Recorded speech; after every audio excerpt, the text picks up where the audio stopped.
طيب بسم الله الرحمن الرحيم السلام عليكم ورحمة الله وبركاته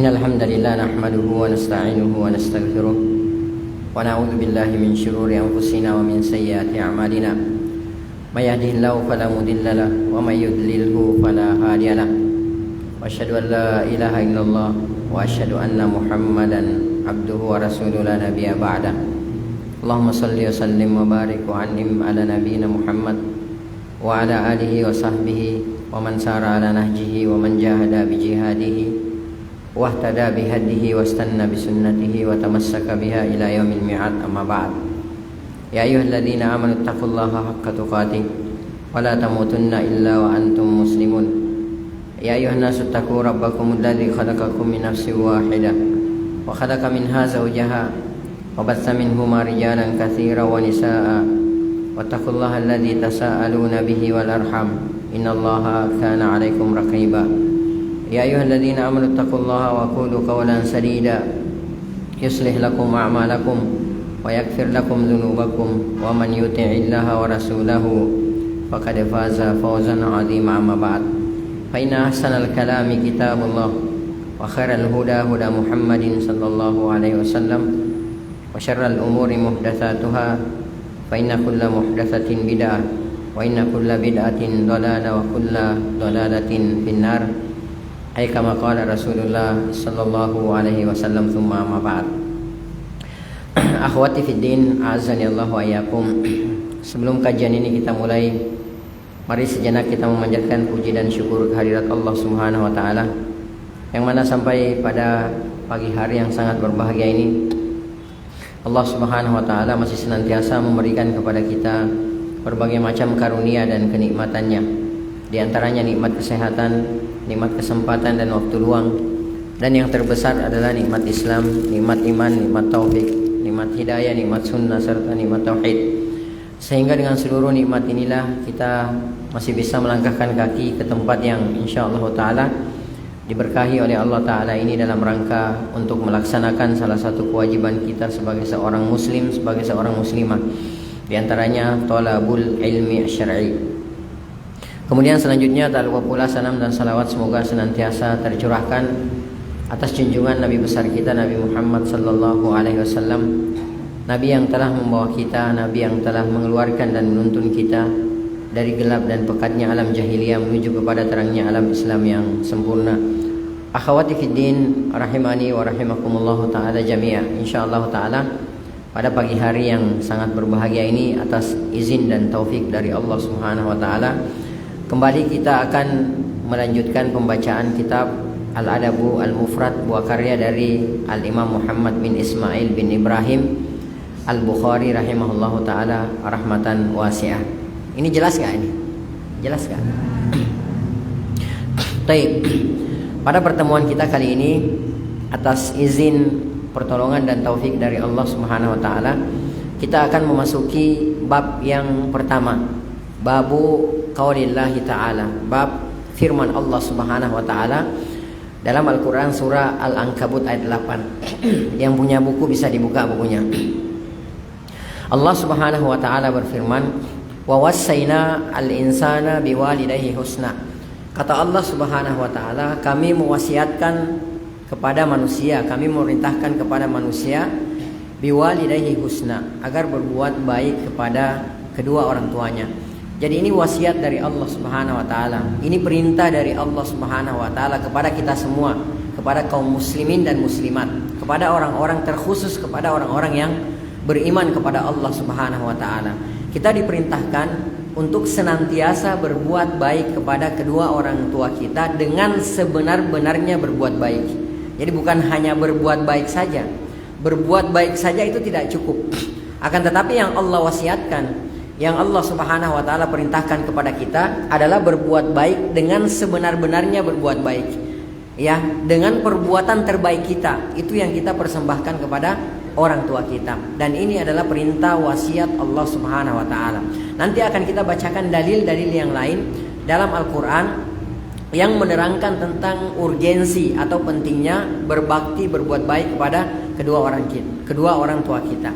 Perhatikan, dalam Al-Quran surah Luqman ayat 14, Allah Subhanahu wa taala juga berfirman, "Wa wassaynal insana biwalidayhi." Kata Allah Subhanahu wa taala, dan kami wasiatkan, kami perintahkan kepada seluruh manusia agar berbuat baik kepada kedua orang tuanya.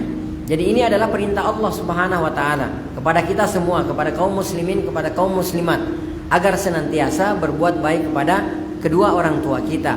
Hamalatsu ummuhu. Allah Subhanahu wa taala menceritakan bagaimana kondisi terutama ibu kita ketika ibu kita mengandung kita, ketika ibu kita melahirkan kita, ketika ibu kita menyusui kita, ketika ibu kita mendidik kita. Allah Subhanahu wa taala katakan hamalatsu ummuhu. Ibunya ya mengandung dia. Ya, dan antunna pasti tahulah ya bagaimana rasanya mengandung seorang anak. Ya, bagaimana kalau lagi mengandung. Saya sendiri sebagai seorang suami itu melihat ya bagaimana ketika istri kita mengandung, bagaimana ketika istri kita itu melahirkan. Itu perjuangan yang sangat luar biasa dahsyatnya. Ya, maka alangkah keterlaluannya kalau ada seorang anak, apalagi yang pernah melakukan, apalagi yang pernah merasakan bagaimana rasanya mengandung seorang anak, lalu kemudian begitu kita keluar, begitu kita disusui, dijaga, dibesarkan oleh ibu kita terutama, lalu kemudian kita tidak berbuat baik kepada orang tua kita. Kita tidak berbakti kepada kedua orang tua kita. Allah Subhanahu wa taala ceritakan hamalatsu ummuhu. Ibunya mengandung dia wahnan ala wahnin. Allah Subhanahu wa taala ceritakan bahwa perjuangan seorang ibu ketika mengandung anaknya itu adalah wahnan ala wahnin. Kepayahan di atas kepayahan. Antunna yang sudah pernah merasakan mengandung seorang anak itu pasti tahulah. Ya, saya sendiri melihat gitu loh. Saya nggak bisa, saya belum pernah merasakan, tapi saya bisa sedikit merasakan bagaimana perjuangan, bagaimana kesakitan seorang ibu ketika mengandung anaknya. Makanya Allah Subhanahu wa taala di ayat ini, di awal ayat ini, Allah Subhanahu wa taala mengatakan wa wassayna, kami wasiatkan, kami perintahkan al-insana kepada manusia. Ya, bukan orang-orang tertentu saja, bukan kepada orang beriman saja, bukan kepada kaum muslimin saja, akan tetapi kata Allah wa wassaynal insana, kami wasiatkan, kami perintahkan kepada seluruh manusia biwalidayhi, agar berbuat baik terhadap kedua orang tuanya. Wahnan ala wahnin. Kata Allah Subhanahu wa taala kepayahan di atas kepayahan, kesusahan di atas kesusahan. Ya, saya kalau misalnya menerangkan ini di hadapan bapak-bapak, saya akan terangkan lebih detail. Ya, tapi berhubung yang di hadapan saya ini adalah ibu-ibu dan sebagian besarnya pasti sudah pernah mengandung, itu sudah merasakan. Jadi antunna lebih tahu daripada saya. Ya, wa fisaluhu fi amain. Setelah itu kata Allah Subhanahu wa taala, dan ibunya itu menyusukan dia selama 2 tahun. Jadi Masya Allah. Ya, kita tahulah bagaimana perjuangan seorang ibu yang menyusui. Ya, bagaimana dia harus merasakan betapa sakitnya. Ya, ketika air susunya misalnya tidak dikeluar, nggak usah saya ceritakan lah, antuna lebih paham. Ya, yang jelas di sini belum melahirkan. Ketika melahirkan, seorang ibu itu, ya pilihannya hanya 2, antara hidup dan mati. Pilihannya hanya 1, kalau nggak hidup ya mati, kalau nggak mati ya hidup, kan seperti itu. Ya, jadi perjuangannya seperti itu. Saya pribadi itu menyaksikan, kalau tidak salah 2 anak saya itu, ya yang ke-5 dan ke-6. 2 putri saya itu istri saya itu diinduksi, dan yang terakhir ini diinduksi selama 24 jam. Ya, sampai kayaknya istri itu sudah nggak sadar gitu loh. Nggak sadar, sudah pucat semuanya itu. Saking susahnya itu, sakit yang luar biasa kata istri saya itu. Ya, bayangkan 24 jam diinduksi karena sudah lewat masanya. Dan kata dokter harus melahirkan gitu kan, seperti itu. Dan tidak mau disesar juga. Ya, jadi luar biasa. Ini kondisi ketika ibu kita melahirkan. Maka alangkah kurang ajarnya kita, alangkah tidak tahu dirinya kita, alangkah tidak tahunya kita balas budi ketika kita sudah dibesarkan oleh orang tua kita, belum cerita dibiayai, bagaimana ibu kita, bagaimana kondisi ibu kita ketika kita sedang sakit. Ya, ketika kita sedang sakit, kita melihat bahwa ibu kita itu tidak tidur semalaman. Ya, rela tidak tidur semalaman menjaga kita. Ya, menjaga kita, berusaha menenangkan kita agar supaya kita ini merasa nyaman. Itu yang terjadi pada kedua orang tua kita. Makanya Allah Subhanahu wa taala mengingatkan kepada kita agar kita senantiasa berbuat baik, berbakti kepada kedua orang tua kita. Perhatikan ummahat sekalian yang semoga dirahmati oleh Allah Subhanahu wa taala. Di banyak ayat dalam Al-Qur'an, ya, Allah Subhanahu wa taala itu menggandengkan hak orang tua setelah haknya Allah Subhanahu wa taala. Ketahuilah ummahat sekalian, bahwa perintah yang paling agung, perintah yang paling besar yang pernah diturunkan oleh Allah Subhanahu wa taala di alam semesta ini adalah perintah beribadah dan mentauhidkan Allah Subhanahu wa taala. Perintah mengesahkan Allah Subhanahu wa taala. Ini adalah perintah yang paling agung. Tidak ada lagi perintah yang lebih agung daripada mentauhidkan Allah Subhanahu wa taala. Ya, perintah salat agung, perintah puasa agung, perintah haji agung, perintah zakat agung. Seluruh perintah Allah Subhanahu wa taala adalah perkara yang sangat agung. Akan tetapi perintah Allah Subhanahu wa taala yang paling agung yang ada di alam semesta ini adalah perintah mentauhidkan Allah Subhanahu wa taala. Perintah mengesahkan Allah Subhanahu wa taala. Perhatikan, setelah Allah Subhanahu wa taala menyebutkan haknya, yaitu menyembah dan mentauhidkan Allah Subhanahu wa taala, di banyak ayat Allah Subhanahu wa taala menggandengkan setelah menyebutkan haknya, Allah Subhanahu wa taala menyebutkan hak kedua orang tua kita. Ya, menyebutkan hak kedua orang tua kita. Ya, perhatikan, di antaranya Allah Subhanahu wa taala berfirman dalam Al-Qur'an surah Al-Baqarah ayat 83. Ya, antum cukup catat ayatnya saja, nanti bisa dimurajaah di rumah. Ya, surah dan ayatnya. Allah Subhanahu wa taala berfirman dalam Al-Qur'an surah Al-Baqarah ayat 83, "Wa idz akhadna mitsaqa bani Israila." Dan ingatlah tatkala kami mengambil perjanjian dengan Bani Israel, kata Allah Subhanahu wa taala. Ya, ini bukan di zaman Rasulullah sallallahu alaihi wasallam, tapi kata Allah Subhanahu wa taala di zaman Bani Israel. Ya, kata Allah Subhanahu wa taala yang pertama, la ta'buduna illallah. Jangan kalian menyembah selain Allah Subhanahu wa taala. Ini yang pertama. Ya, berarti haknya Allah Subhanahu wa taala. Ya, dan larangan yang paling agung, larangan yang paling besar yang pernah diturunkan oleh Allah Subhanahu wa taala, ya, di alam semesta ini adalah larangan menduakan Allah Subhanahu wa taala. Larangan mensyirikatkan Allah Subhanahu wa taala. Seluruh larangan Allah Subhanahu wa taala agung. Seluruh larangan Allah Subhanahu wa taala itu besar. Akan tetapi larangan yang terbesar, larangan yang paling agung, larangan yang paling luar biasa adalah larangan menduakan Allah Subhanahu wa taala. Larangan mensyirikatkan Allah Subhanahu wa taala. Ya. Nah, di sini Allah Subhanahu wa taala mengatakan la ta'buduna illallah. Ini hak Allah Subhanahu wa taala. Jangan sekali-sekali kalian menyembah kepada selain Allah Subhanahu wa taala. Perhatikan, setelah Allah Subhanahu wa taala menyebutkan haknya, ya, untuk tidak disyirikatkan dengan sesuatu apapun itu, perhatikan Allah Subhanahu wa taala menyebutkan hak kedua orang tua kita. Wabil walidaini ihsana, dan kepada kedua orang tua kalian hendaklah kalian berbuat baik dengan sebenar-benarnya berbuat baik. Dalam ayat ini Allah Subhanahu wa taala tidak cukup mengatakan berbuat baik kepada kedua orang tua. Enggak cukup sampai di situ saja. Wabil walidaini ihsana. Allah tidak mengatakan berbuat baik kepada kedua orang tua, tapi Allah katakan di sini dengan bahasa yang sangat luar biasa indahnya. Allah katakan wabil walidaini, dan terhadap kedua orang tua ihsana, hendaklah berbuat baik dengan sebenar-benarnya berbuat baik. Ya, dengan sebenar-benarnya berbuat baik. Contoh misalnya, kita punya duit di rekening misalnya 100 juta. Ya, kita bisa membelikan makanan orang tua kita misalnya yang harganya 500.000, contoh. Benar nggak? Ya, akan tetapi ya, kita hanya membelikan makanan orang tua kita yang harganya 20.000. Ketika kita membelikan makanan orang tua kita yang harganya 20.000, saya tanya sama antum, nah itu berbuat baik nggak namanya? Hah? Iya, berbuat baik, jelas. Ya, berbuat baik kepada kedua orang tua. Akan tetapi itu bukan sebenar-benarnya berbuat baik. Karena kenapa? Antunna punya di rekening ada 100 juta, kok beli makanan untuk orang tua hanya 20.000 saja.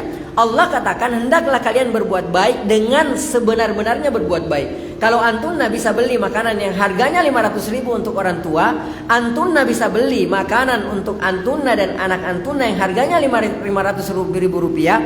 Kenapa antunna tidak bisa membeli makanan yang harganya lebih mahal dari itu untuk orang yang sudah menyerahkan hidupnya buat kita? Ya, kan seperti itu. Ya, jadi di sini Allah Subhanahu wa taala katakan wabil walidaini ihsana. Perhatikan, kalau misalnya dalam ayat ini kita katakan bahwa ihsana di sini, antunna yang belajar bahasa Arab pasti tahu. Ya, kalau kita katakan di sini bahwa ihsana di sini adalah masdar, ya, maka wabil walidaini, maka ada fiil, ada kata kerja fiil amr, ada kata kerja perintah yang terbuang di situ. Ada yang mahzuf. Ya, takdirnya di situ wabil walidaini ahsinu ihsana. Ya, dan kepada kedua orang tua hendaklah kalian berbuat baik dengan sebenar-benarnya berbuat baik. Jadi Allah langsung katakan wabil walidaini ihsana. Jadi ada kata kerja mahdzuf yang terbuang di situ yaitu ahsinu. Wabil walidaini ahsinu ihsana. Kalau nggak belajar bahasa Arab bingung, tapi kalau yang belajar bahasa Arab insya Allah paham. Ya, kalau sudah sampai di bab ini. Tapi kalau belajar belum sampai di bab ini juga bingung. Ya, wabil walidaini ahsinu ihsana. Tapi kalau misalnya kedudukannya sebagai maf'ulun bihi, ya, maka takdirnya di situ adalah wabil walidaini ihsana istausu bil walidaini ihsana. Hendaklah kalian berbuat baik kepada kedua orang tua dengan sebenar-benarnya berbuat baik. Nah, intinya di sini ya, yang saya hendak ingatkan kepada diri saya sebagai seorang anak dan antunna semua sebagai seorang anak, ya, hendaknya di sini yang kita perhatikan di sini bahwa setelah Allah Subhanahu wa taala menyebutkan haknya, Allah Subhanahu wa taala melarang kita untuk menduakan Allah Subhanahu wa taala, untuk mensyirikatkan Allah Subhanahu wa taala, maka selanjutnya Allah Subhanahu wa taala menyebutkan hak kedua orang tua kita.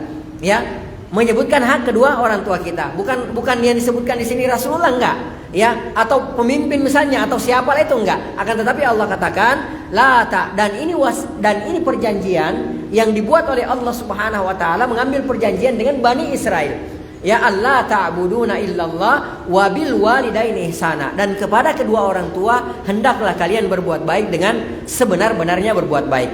Baik. Buka Al-Qur'an surah An-Nisa ayat 36. Ya.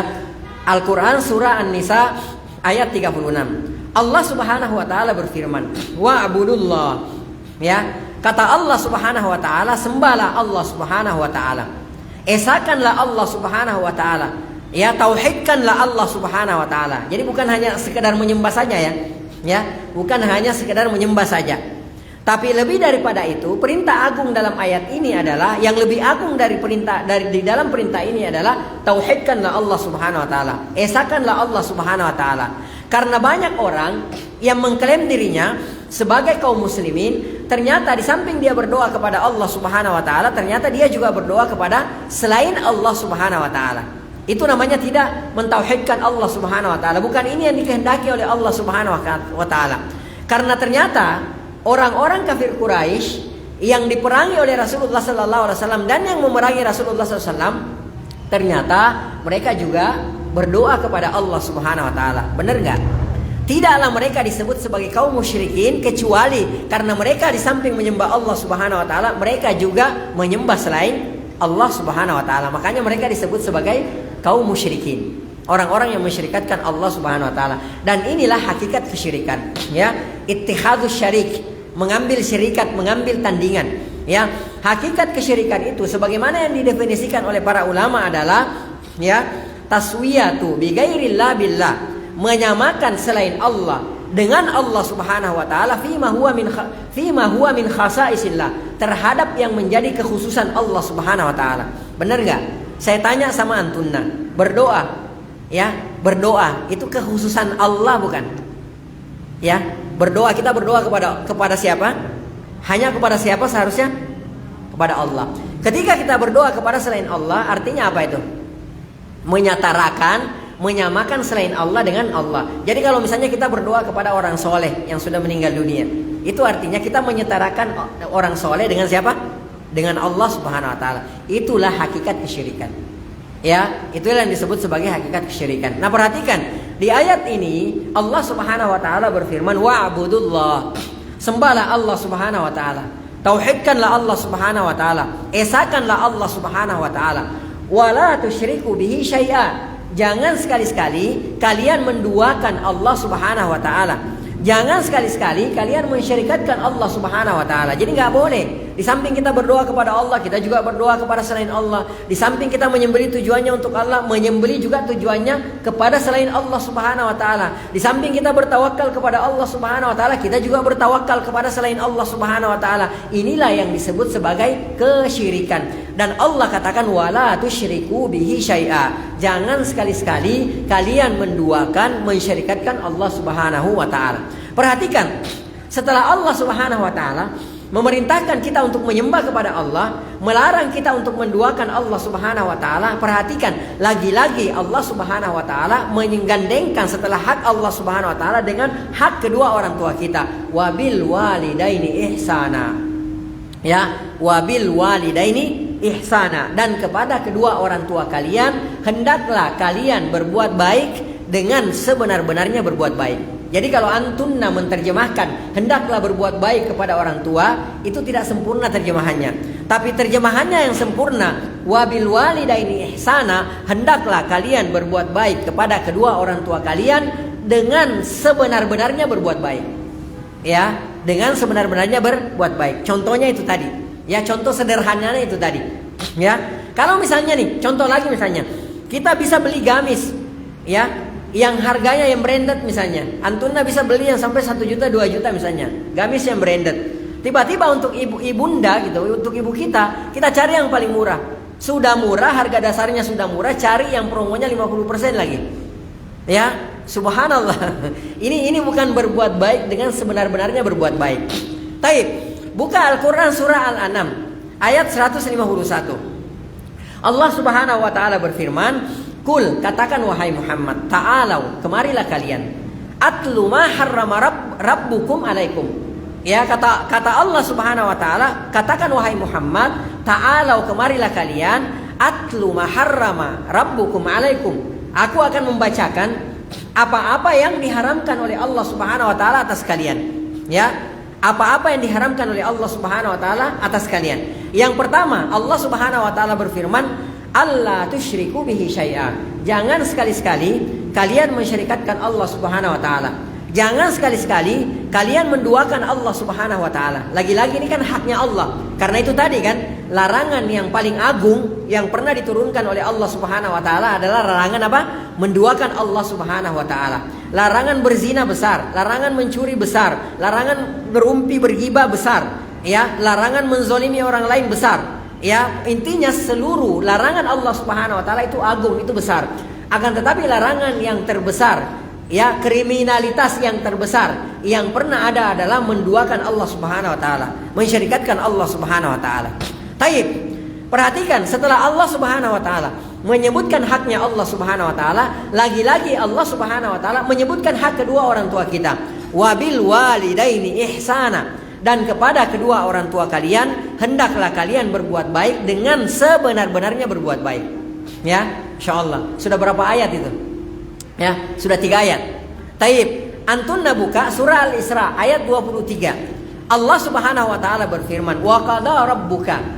Ya, wa qada rabbuka, dan Tuhanmu wahai Muhammad memerintahkan, menetapkan, alla ta'budu illa iya, bahwa janganlah kalian menyembah kepada selain Allah Subhanahu wa taala. Jangan sekali-sekali menyembah kepada selain Allah Subhanahu wa taala. Di sini Allah menyebutkan haknya. Ya. Kemudian yang kedua, lagi-lagi Allah Subhanahu wa taala berfirman, wabil walidaini ihsana, dan kepada kedua orang tua kalian hendaklah kalian berbuat baik dengan sebenar-benarnya berbuat baik. Jadi Masya Allah, udah berapa ayat ummahat? Nah, udah 4 ayat. Ya, yang mana Allah Subhanahu wa taala menggandengkan setelah Allah menyebutkan haknya, Allah Subhanahu wa taala menyebutkan hak kedua orang tua kita. Ya, taib. Kemudian Allah Subhanahu wa taala berfirman dalam Al-Qur'an surah Luqman ayat 14. Allah Subhanahu wa taala berfirman, "Anishkurli." Ya, anishkurli. Kata Allah Subhanahu wa taala, hendaklah wajib atasmu bersyukur kepadaku. Ya, wajib ya atas kamu, atas engkau untuk berterima kasih kepadaku, kata Allah Subhanahu wa taala, bersyukur kepadaku. Ya. Nah, ini haknya Allah. Jadi wajib bagi kita, hamba Allah Subhanahu wa taala, wajib bagi kita bersyukur kepada Allah Subhanahu wa taala ala kulli halin, di setiap keadaan kita. Ya, bukan hanya di saat kita enjoy saja, bukan di saat kita hanya happy saja atau senang saja. Ya, enggak. Akan tetapi Allah Subhanahu wa taala memerintahkan kita untuk bersyukur ala kulli halin, di setiap keadaan kita. Sampai dalam keadaan sakit pun, ketika ada orang bertanya kepada kita bagaimana keadaan anti, kita jawab alhamdulillah ala kulli halin. Ya, alhamdulillah ala kulli halin. Kalau misalnya ada saudari kita yang ditanya bagaimana keadaan anti, lantas jawabannya alhamdulillah ala kulli halin, orang yang belajar Dan orang yang mengerti dan orang yang peka, pasti dia akan tahu kalau saudarinya dalam keadaan sakit. Ya, oh masya Allah syafakillah gitu loh. Ya, jangan hanya syafakillah, ada yang anak bisa bantu. Ya, antum sudah punya obat belum gitu. Itu kan perhatian namanya. Ya, itu kan perhatian. Jadi bukan hanya ya masya Allah doa sudah masya Allah luar biasa. Ya, doa adalah senjatanya orang beriman. Ya, tapi alangkah lebih baiknya lagi kalau misalnya kita follow upin, kita tindak lanjuti. Syafakillah, la ba'sa tahurun insyaallah. As'alullah al-azim, rabbal arsyil azim ayyashfiyak. Misalnya ada yang bisa ana bantu, antum sudah punya obat, antum mau dibeliin obat, antis mau dibeliin obat gak, dan lain sebagainya. Kan seperti itu. Ya, tapi kita kembali. Ya, di sini Allah Subhanahu wa taala memerintahkan kepada kita untuk bersyukur kepada Allah Subhanahu wa taala. Yang kedua, Allah Subhanahu wa taala setelah memerintahkan kepada kita untuk bersyukur kepada Allah Subhanahu wa taala, kata Allah Subhanahu wa taala, wali daik, dan hendaklah engkau berterima kasih kepada kedua orang tuamu. Ya. Jadi di samping kita wajib bersyukur kepada Allah Subhanahu wa taala, wajib bagi kita untuk berterima kasih kepada kedua orang tua kita. Ini kewajiban. Ya. Jadi berterima kasih itu rukunnya, ya. Rukun terima kasih itu bukan hanya mengatakan ya, apalagi sekali setahun. Ya, ada orang yang sekali setahun tuh. Coba lihat tuh di media sosial, ramenya sama orang tua tuh sekali setahun. Ya, mungkin hari apalah namanya gitu kan, seperti itu. Ya, sekali setahun. Terima kasih ibu, ya. Tapi dia makan enak, ibunya nggak pernah makan enak. Subhanallah. Ya, terima kasih macam apa ini namanya? Ya, terima kasih macam apa namanya kita makan enak sementara orang tua kita tidak makan enak. Ya, terima kasih macam apa namanya kalau orang tua kita menderita sementara kita bahagia gitu kan, seperti itu. Ini bukan terima kasih namanya. Nah, Allah Subhanahu wa taala memerintahkan kepada kita, ya, wali daik, ya, dan hendaklah engkau berterima kasih kepada kedua orang tuamu. Baik. Nah, perhatikan di ayat ini, lagi-lagi Allah Subhanahu wa taala menggandengkan setelah menyebutkan haknya, Allah Subhanahu wa taala menyebutkan hak kedua orang tua kita, bahwa di antara kewajiban kita sebagai seorang hamba Allah Subhanahu wa taala, di samping bersyukur kepada Allah Subhanahu wa taala, maka hendaklah kita berterima kasih kepada kedua orang tua kita. Ingat, Allah Subhanahu wa taala yang menciptakan kita. Allah Subhanahu wa taala yang memberikan kehidupan kepada kita. Ya, tapi ingat, Allah Subhanahu wa taala menjadikan ibu kita sebagai perantara sehingga kita bisa ada di atas dunia ini. Allah Subhanahu wa taala menjadikan ibu kita sebagai sebab sehingga kita bisa berada di atas dunia ini. Dan perhatikan, Allah Subhanahu wa taala menjadikan sebab ibu kita, dan sebabnya itu sangat luar biasa penderitaannya. Ketika ibu kita mengandung kita, luar biasa penderitaan, kesusahan yang dialami oleh ibu kita. Ketika ibu kita melahirkan kita, taruhannya nyawa. Ya, salah-salah ibu kita bisa meninggal dunia, dan banyak kasus. Ya, saya sering mendengar dan saya sering melihat bagaimana seorang ibu di saat dia melahirkan atau pasca dia melahirkan meninggal dunia. Ya, seperti itu. Nah, Allah wajarlah kalau Allah Subhanahu wa taala setelah menyebutkan, mewajibkan kepada kita untuk bersyukur kepada Allah Subhanahu wa taala, maka Allah Subhanahu wa taala mewajibkan kepada kita untuk berterima kasih kepada kedua orang tua kita. Baik. Ini ayat-ayat yang menjelaskan ya tentang betapa pentingnya kita berbuat baik kepada kedua orang tua kita. Sampai-sampai Allah Subhanahu wa taala menggandengkan, setelah Allah Subhanahu wa taala menyebutkan haknya, maka Allah Subhanahu wa taala menyebutkan hak kedua orang tua kita. Baik, kita masuk ke hadis yang pertama. Ya, hadis yang pertama. Perbuatan yang paling dicintai oleh Allah Subhanahu wa taala. Baik, ummahat sekalian, saya mau tanya sama antunna. Apakah semua perbuatan baik dicintai oleh Allah Subhanahu wa taala? Semua perbuatan baik, apakah seluruh perbuatan baik dicintai oleh Allah Subhanahu wa taala? Iya. Saya tanya, enggak ada yang bisa jawab. Seluruh perbuatan yang baik ya dicintai oleh Allah Subhanahu wa taala. Ya, seluruh perbuatan baik dicintai oleh Allah Subhanahu wa taala. Tapi kebaikan yang di mata Allah Subhanahu wa taala, ya, bukan versi kita. Karena terkadang kita menganggap sesuatu baik, tapi ternyata itu pelanggaran, itu maksiat, kan seperti itu. Ya, Jadi yang saya maksudkan di sini, seluruh perbuatan baik yang baik di mata Allah Subhanahu wa taala, maka itu pasti dicintai oleh Allah Subhanahu wa taala. Ya. Akan tetapi ada perbuatan, ada amalan, ada ritual, ya, ada ritual-ritual, ada perbuatan-perbuatan, amalan-amalan yang paling dicintai oleh Allah Subhanahu wa taala. Kan beda kan? Dicintai dengan lebih dicintai dan paling dicintai. Itu kan beda. Ya. Oh, ini dicintai oleh Allah Subhanahu wa taala. Oh, tapi kalau yang ini lebih dicintai oleh Allah Subhanahu wa taala. Akan tetapi kalau yang ini paling dicintai oleh Allah Subhanahu wa taala. Itu kan beda. Ya, konteksnya beda. Ya. Nah, di hadis yang pertama ini, ya, al-muallif al-Imam Muhammad bin Ismail bin Ibrahim Al-Bukhari rahimahullah taala membawakan hadis, ya, yang mana hadis ini adalah merupakan perbuatan yang paling dicintai oleh Allah Subhanahu wa taala. Ya, perbuatan yang paling dicintai oleh Allah Subhanahu wa taala. Dan seorang hamba yang cerdas, ya, seorang hamba yang cerdas bukanlah seorang hamba, ya, bukanlah seorang hamba yang hanya melakukan perbuatan baik saja. Akan tetapi hanya melakukan perbuatan yang dicintai oleh Allah Subhanahu wa taala. Tapi seorang hamba yang cerdas adalah seorang hamba yang selalu mencari tahu apa perbuatan baik yang paling dicintai oleh Allah Subhanahu wa taala. Benar enggak? Ya, karena kita semua ini menginginkan lupa saya bahasanya. Kita semua mau mengakselerasi amalan kita. Ya, usia kita kan terbatas. Benar enggak? Ya, usia kita terbatas. Ya, apalagi ummahat, ya. Waktunya terbatas karena kewajiban banyak yang harus kita jalankan, ya. Sementara banyak yang harus kita lakukan. Maka kita sebagai seorang hamba, jadilah seorang hamba yang cerdas. Ya, bagaimana seorang hamba yang cerdas itu? Dia mencari tahu apa amalan yang bisa mendongkrak dia, yang bisa mengakselerasi amalnya dia. Sehingga dengan amalan yang sedikit, sehingga dengan perbuatan baik yang sedikit, dia bisa terdongkrak, kan seperti itu. Ya, nah makanya kita harus cari tahu amalan apa, perbuatan baik apa yang paling dicintai oleh Allah Subhanahu wa taala. Nah, di sini Al-Imam Al-Bukhari rahimahullah taala ini membawakan satu hadis yang mana hadis ini menerangkan kepada kita tentang perbuatan yang paling dicintai oleh Allah Subhanahu wa taala.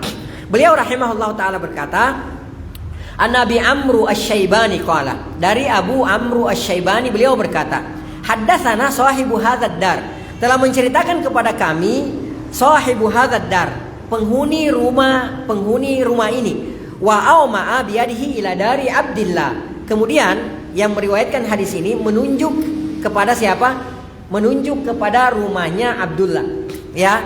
Jadi saya ulangi, beliau mengatakan, Abu Amr Asy-Syaibani mengatakan, haddatsana sahibu hadzal dar, ya, telah menceritakan kepada kami penghuni rumah ini, wa auma biyadihi ila dari Abdillah. Kemudian beliau menunjuk tangannya ke rumah Abdullah. Ya, saya mau tanya sama antunna, kira-kira yang dimaksudkan Abdullah di sini Abdullah siapa? Radhiyallahu taala anhu. Ada yang tahu nggak? Hah? Abdullah siapa kira-kira? Ini giliran saya mau nanya nggak ada hadiah. Oh, ada hadiahnya. Abdullah siapa kira-kira di sini? Satu orang. Ya, saya sebutkan 3. Antunna memilih. Ya, Abdullah bin Abbas radhiyallahu taala anhuma, Abdullah bin Umar radhiyallahu taala anhuma, Abdullah bin Mas'ud radhiyallahu taala anhu. Siapa di antara ketiga ini yang dimaksudkan di sini? Siapa? Abdullah bin Mas'ud. Masya Allah, barakallahu fikum. Taib, masyhur di kalangan para sahabat, kalau disebut nama Abdullah saja, kayak di sini ila dari Abdullah, kan nggak disebutkan di sini kan? Ila dari Abdullah bin Mas'ud, atau disebutkan ila dari Abdullah bin Umar, atau ila dari Abdullah bin Amr misalnya, kan nggak disebutkan kan? Masyhur di kalangan para sahabat, kalau disebut nama Abdullah saja, maka yang dimaksudkan adalah Abdullah bin Mas'ud radhiyallahu taala anhu. Ya, maka yang dimaksudkan di sini siapa? Abdullah bin Mas'ud radhiyallahu taala anhu. Qala, beliau berkata, ya, yang berkata di sini siapa? Abdullah bin Mas'ud radhiyallahu taala anhu. Ya, karena Abu Amru Asy-Syaibani diceritakan sama pemilik rumah ini, yaitu Abdullah bin Mas'ud. Qala Abdullah bin Mas'ud radhiyallahu ta'ala anhu berkata, Sa'altun Nabiyya sallallahu alaihi wasallam. Aku pernah bertanya kepada Rasulullah sallallahu alaihi wasallam. Perhatikan bagaimana sahabat itu radhiyallahu ta'ala anhu majma'in, bagaimana cerdasnya mereka, ya, dan bagaimana semangatnya mereka dalam melakukan amalan, ya, melakukan kebaikan, ya. Perhatikan, beliau bertanya kepada Rasulullah, Sa'altu an-Nabiyya sallallahu alaihi wasallam. Aku pernah bertanya kepada Rasulullah sallallahu alaihi wasallam, ayyul amali ahabbu ila Allah azza wa jalla. Ya, kalau kayak kita mungkin pertanyaannya tidak seperti itu. Nah, pertanyaannya beliau, ayyul amali ahabbu ila Allah. Ya, wahai Rasulullah sallallahu alaihi wasallam, amalan apa yang paling dicintai oleh Allah Subhanahu wa taala? Kalau kayak kita mungkin redaksinya tidak seperti itu, ya. Amalan apa ya yang disukai oleh Allah gitu. Mungkin kalau kita seperti itu.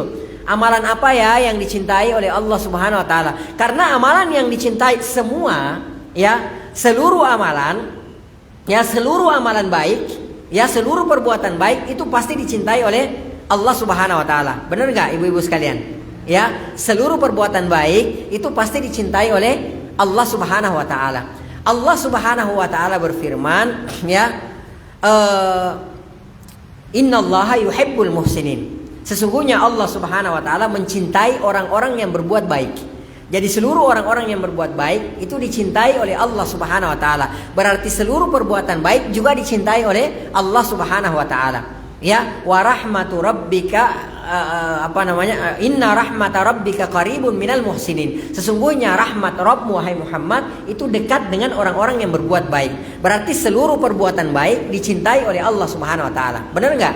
Ya, jadi intinya kalau kita berbuat baik, ya, dan itu juga baik di mata Allah Subhanahu wa taala menurut penilaian Allah Subhanahu wa taala, maka pasti dicintai oleh Allah Subhanahu wa taala. Tapi perhatikan, ya, Ibnu Mas'ud radhiyallahu taala anhu, beliau bertanya kepada Rasulullah, ayyul amali ahabbu ilallah. Amalan apa yang paling dicintai oleh Allah Subhanahu wa taala? Ini yang ditanyakan oleh beliau. Jadi bukan hanya amalan baik apa yang dicintai, karena kalau mau disebutkan kan nggak habis-habis, banyak. Maka Abdullah radhiyallahu taala anhu langsung bertanya kepada Rasulullah, amalan apa yang paling dicintai oleh Allah Subhanahu wa taala? Maka, ya, Rasulullah sallallahu alaihi wasallam bersabda, as-salatu ala waqtiha. Salat tepat pada waktunya. Ini amalan yang paling dicintai oleh Allah Subhanahu wa taala. Dan subhanallah, ya, terutama ibu-ibu ummahat, ini yang paling banyak dilalaikan oleh ummahat. Apalagi kalau sudah di dapur, apalagi kalau sudah ngurus anak, apalagi kalau sudah bicara fashion, apalagi kalau sudah bicara kosmetik, apalagi kalau sudah ngerumpi, yang seharusnya dia sholat jam 1, dia sholatnya jam 3. Ya, perhatikan, ini amalan yang paling dicintai oleh Allah Subhanahu wa taala. Salah satu amalan yang paling dicintai oleh Allah Subhanahu wa taala adalah as-salatu ala waqtiha. Salat tepat pada waktunya. Ya. Dan kebalikan, ya, mafhumul mukhalafah, memahami kebalikan dari sabda Rasulullah sallallahu alaihi wasallam ini adalah bahwa perbuatan yang paling dibenci oleh Allah Subhanahu wa taala adalah apa? Perbuatan mengulur-ulur waktu salat. Benar enggak? Ya. Sekali lagi, mafhumul mukhalafah dari hadis ini, memahami kebalikan dari hadis ini adalah bahwa, ya, perbuatan yang paling dibenci oleh Allah Subhanahu wa taala adalah perbuatan apa? Mengulur-ulur waktu sholat. Ya, jadi hati-hati ummahat. Ya, hati-hati ummahat sekalian. Perhatikan, ya, ada ancaman tersendiri bagi orang-orang yang suka mengulur-ulur waktu sholatnya. Ya, jadi kayak undur-undur. Ya, suka mengundur-undur waktu sholatnya, itu ada ancamannya tersendiri. Antunna buka Al-Quran surah Al-Ma'un ayat 4 dan 5. Ya, Allah Subhanahu wa taala berfirman, fawailun lil musallin. Apa artinya fawailun lil musallin? Apa artinya fawailun lil musallin? Ya, ada ulama yang menerjemahkan, menafsirkan bahwa fawail maka kecelakaan. Ada ulama yang menafsirkan bahwa fawail neraka wail. Ya, jadi di neraka di akhirat nanti salah satu nama neraka itu adalah wail, neraka wail. Ya, wa nas'alullah taala as-salam wal afiyah. Wa na'udzubillahi min dzalik. Ya, taib. Allah Subhanahu wa taala berfirman fawail, ya, maka neraka wail lil musallin, bagi orang-orang yang sholat. Perhatikan, di sini Allah Subhanahu wa taala tidak mengatakan neraka wail bagi orang yang tidak sholat. Ya. Berarti ya, neraka wail itu di antara penghuninya adalah orang yang sholat. Ya, kalau Allah berhenti sampai di sini habis kita. Ya, fawail, neraka wail lil musallin, bagi orang-orang yang sholat. Ya, Allah tidak katakan bagi orang-orang yang tidak sholat. Mungkin ada di antara kita yang berkata, oh kalau begitu nggak usah sholat sekalian. Oh tunggu dulu, lain lagi ancamannya. Lihat surah Al-Mudaththir. Ya, ketika Allah Subhanahu wa taala memberikan kesempatan ahli surga berdialog dengan ahli neraka, di antara dialog mereka yang ditanyakan oleh ahli surga kepada ahli neraka, ya, ahli neraka, dan neraka itu namanya sakar. Allah Subhanahu wa taala menceritakan, bertanya ahli surga, ma salakakum fi sakar? Apa yang menyebabkan kalian masuk ke dalam neraka sakar? Apa jawaban mereka? Lam naku minal musallin. Dulu di dunia kami nggak sholat. Nah itu ya, lebih dahsyat neraka sakar daripada neraka wail. Ya, jadi hati-hati. Ada kan orang begitu, udah kalau gitu nggak usah sholat sekalian, tidur aja sekalian gitu. Silakan, tapi ingat, ada neraka lain yang menanti Anda, yaitu neraka sakar. Wa na'udzubillahi min dzalik. Ya, taib. Kemudian kata Allah Subhanahu wa taala selanjutnya, alladzina hum. Allah sifatkan di sini. Allah sebutkan karakternya orang-orang yang sholat yang masuk ke dalam neraka wail. Ya, alladzina hum, yaitu orang-orang yang an sholatihim sahun. Ya, orang yang sahun dalam sholatnya. Perhatikan, ketika kita membaca penafsiran para ulama, ya, ketika mereka menafsirkan sahun itu bukan meninggalkan, ya, bukan meninggalkan sholat. Tapi ketika ulama menafsirkan ayat ini, di antara makna daripada sahun adalah suka mengulur-ulur waktu sholatnya. Ya, suka mengulur-ulur waktu sholatnya. Ya, begitu selesai sholat zuhur misalnya, assalamualaikum warahmatullah, assalamualaikum warahmatullah, dari masjid, Allahu akbar, Allahu akbar, sekali wudhu, baru dia tepat waktu sholat asarnya tuh. Ada lagi, ntar dulu mau masak lagi dulu. Ya, ntar begitu assalamualaikum warahmatullah, assalamualaikum warahmatullah, dari masjid 5 menit kemudian azan maghrib. Subhanallah. Hati-hati. Ya, orang-orang yang seperti ini, wa na'udzubillahi min dzalik, diancam oleh Allah Subhanahu wa taala dengan neraka wail. Ya, taib. Ini yang pertama. Yang kedua, ya, ancaman bagi orang-orang yang suka mengulur-ulur waktu sholatnya adalah dia akan dimasukkan ke dalam satu lembah di dalam neraka jahanam. Ya, yang mana lembah ini tempatnya sangat dalam dan tempatnya sangat bau dan busuk.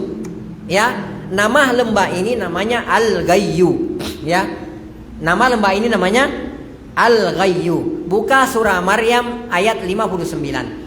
Allah Subhanahu wa taala berfirman, fa khalafa min ba'dihim, ya, maka akan datang setelah mereka, setelah generasi orang-orang yang beriman. Karena sebelum ayat ini Allah menyebutkan karakteristik orang-orang yang beriman, sifatnya orang-orang yang beriman. Nah, Allah Subhanahu wa taala lantas katakan fa khalafa min ba'dihim, lalu kemudian akan muncul satu generasi setelah mereka, setelah generasinya orang-orang yang beriman itu, Allah katakan khalfun. Ya, perhatikan, dalam bahasa Arab kalau kita katakan khalfun, di ayat ini khalfun itu generasi yang buruk.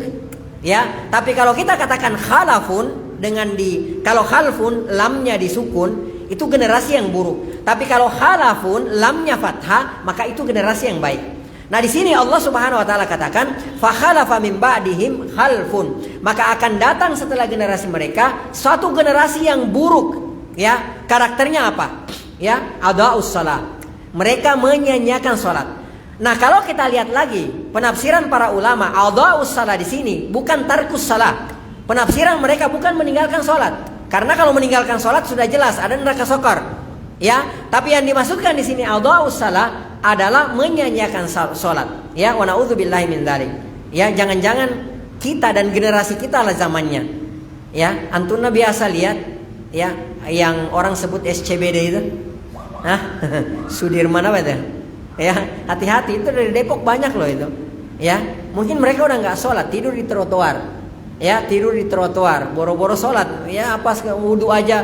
Bahkan pernah ada yang wawancara, ditanya siapa YouTuber yang terkenal sekarang, disebutkan dengan fase. Ya, disebutkan satu persatu YouTuber yang paling terkenal. Kemudian ditanya berapa rakaat sholat maghrib? Hah? Bengong gitu loh. Ditanya ini dan segala macamnya, dia nggak ngerti gitu loh. Ya, dia nggak ngerti masalah sholat. Subhanallah. Jangan-jangan inilah yang dimaksudkan oleh Allah Subhanahu Wa Taala. Fakhalafa min ba'dihim. Dari setelah generasi mereka ada khalfun, ada generasi yang buruk. Adaa'us salah, mereka menyanyiakan sholat. Ya, dan banyak survei-survei. Ya, orang-orang survei nanya ke anak-anak sekolah SMP, SMA, ditanya gitu loh. Berapa rakaat ini, apa bacaan ini, bengong, nggak ada yang tahu. Bahkan subhanallah, beberapa orang ditanya, apa sih berapa sih rukun Islam itu? Ada yang bilang 10, ada yang bilang 7. Disuruh sebutkan, dia nggak ngerti gitu loh. Ketika disuruh sebutkan artis yang paling terkenal, dia nggak, tanpa berpikir dia sebutkan artis terkenal tersebut. Ya, subhanallah. Ya, nah ini adaa'us salah. Yang kedua karakternya adalah wattaba'u syahawat. Mereka mengikuti syahwatnya, mereka mengikuti hawa nafsunya. Fasaufa, poinnya di sini, fasaufa yalqauna ghayya. Mereka akan dicampakkan, dimasukkan ke dalam al-ghayyu. Al-ghayyu itu yaitu tadi sebuah lembah di dalam neraka jahanam. Lembah tersebut sangat dalam dan sangat bau. Ya, itu al-ghayyu. Taib. Nah, taib. Kemudian kita lanjutkan. Ya. Kemudian Ibnu Mas'ud radhiyallahu taala anhu bertanya lagi kepada Rasulullah sallallahu alaihi wasallam. Qultu, kemudian aku, kata Ibnu Mas'ud, ia berkata, "Tsumma ayyu?" Kemudian apa wahai Rasulullah sallallahu alaihi wasallam? Kemudian Rasulullah sallallahu alaihi wasallam mengatakan, yang pertama tadi kan haknya Allah kan? Rasulullah sebutkan amalan yang paling utama, amalan yang paling dicintai oleh Allah, ternyata berhubungan dengan Allah, haknya Allah, yaitu salat. Ya, yang kedua, Ibnu Mas'ud bertanya, "Tsumma ayyun?" Kemudian apa lagi wahai Rasulullah? Maka Rasulullah SAW menyebutkan yang kedua lagi-lagi haknya orang tua. "Tsumma birrul walidain." Kemudian amalan yang paling dicintai oleh Allah Subhanahu wa taala adalah berbuat baik kepada kedua orang tua. Ya. Jadi kita berbuat baik kepada semua orang yang ada di masjid ini, kepada teman-teman Antunna. Antunna traktir semua dengan makanan yang paling enak. Jauh lebih baik Antunna traktir ibu atau bapak atau keduanya, ya, daripada seluruh orang yang ada di masjid ini. Sebegitu banyaknya orang yang ada di masjid ini. Benar nggak?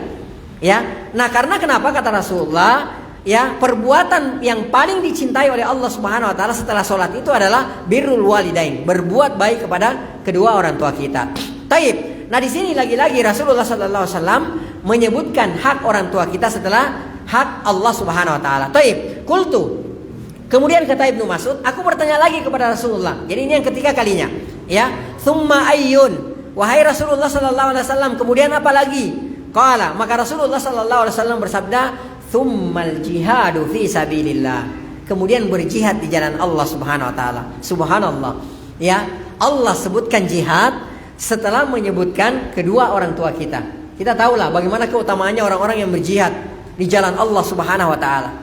Ya. Bagaimana keutamaan orang-orang yang berjihad di jalan Allah Subhanahu wa taala. Keutamaan jihad itu sangat luar biasa. Kita tahulah banyak ayat Al-Qur'an, ya, dalam Al-Qur'an, dalam hadis-hadis Rasulullah SAW yang sahih yang menjelaskan bagaimana utamanya orang yang berjihad di jalan Allah Subhanahu wa taala. Tapi perhatikan, Rasulullah tidak sebutkan bahwa amalan yang paling dicintai oleh Allah adalah sholat, kemudian jihad, kemudian orang tua, enggak. Akan tetapi Allah sebutkan yang pertama adalah sholat, kemudian yang kedua adalah berbuat baik kepada kedua orang tua, baru yang ketiga Allah sebutkan, Allah Subhanahu wa taala menyebutkan jihad. Ya, jadi ini betapa, ya, luar biasanya berbuat baik kepada kedua orang tua. Taib. Dalam hadis yang diriwayatkan oleh Imam Muslim dari Abdullah bin Amr radhiyallahu taala anhu, ini Abdullah bin Amr, ya. Ja'a rajulun ila Nabi sallallahu alaihi wasallam. Jadi Abdullah bin Amr radhiyallahu taala anhu itu menceritakan kepada kita bahwa ja'a rajulun ila Nabi sallallahu alaihi wasallam. Suatu ketika ada seseorang pemuda yang datang menghadap kepada Rasulullah sallallahu alaihi wasallam. Apa yang dilakukan oleh pemuda ini? Yasta'dzinuhu fil jihad. Kemudian, ya, anak muda ini meminta izin kepada Rasulullah sallallahu alaihi wasallam untuk ikut berjihad di jalan Allah Subhanahu wa taala. Ya, ini Masya Allah. Ini orang-orang dulu, anak-anak muda dulu, generasi dulu, nggak kayak zaman now gitu ya.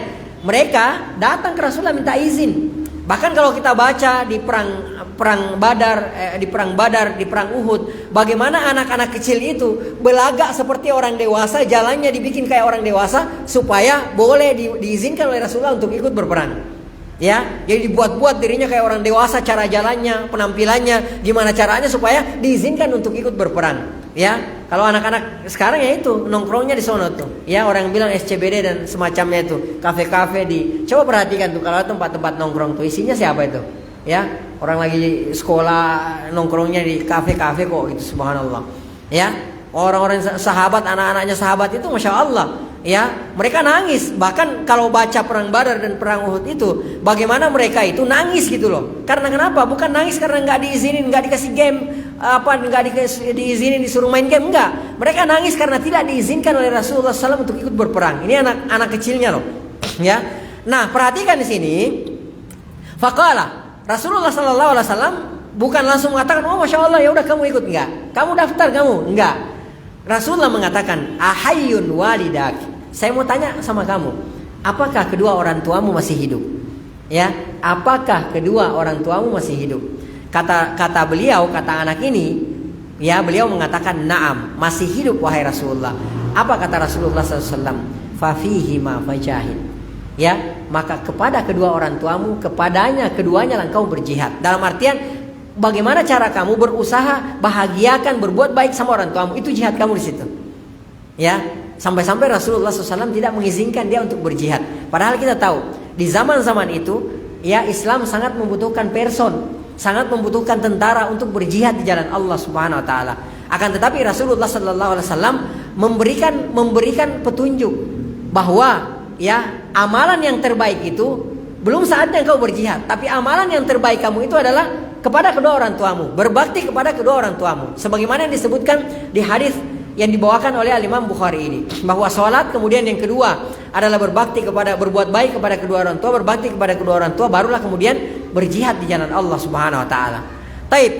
Dalam hadis yang diriwayatkan oleh Imam Abu Daud dari Abdullah bin Amr radhiyallahu taala anhu, Rasulullah sallallahu alaihi wasallam bersabda, beliau berkata, beliau juga menceritakan, ya Abdullah bin Amr menceritakan, ja'a rajulun ila Rasulillah sallallahu alaihi wasallam, ya, telah datang seorang laki-laki kepada Rasulullah sallallahu alaihi wasallam, seorang anak muda kepada Rasulullah sallallahu alaihi wasallam. Faqala, maka si anak muda ini berkata, ji'tu ubayyuka 'alal hijrah. Wahai Rasulullah, aku datang menghadap kepadamu, ubayyuka 'alal hijrah. Jadi hijrah di sini yang dimaksudkan di sini adalah, ya, bukan berhijrah dari kota Mekah ke kota Madinah, akan tetapi yang dimaksudkan di sini adalah ikut berjihad. Jadi dia, anak muda ini meminta izin kepada Rasulullah, berbaiat kepada Rasulullah untuk ikut berjuang, untuk ikut berjihad. Ini yang dimaksudkan hadis ini. Ya, perhatikan. Ya, kemudian anak muda ini mengatakan, wa taraktu abawayya yabkiyan. Ya, perhatikan nanti faedah yang akan kita ambil dalam hadis ini.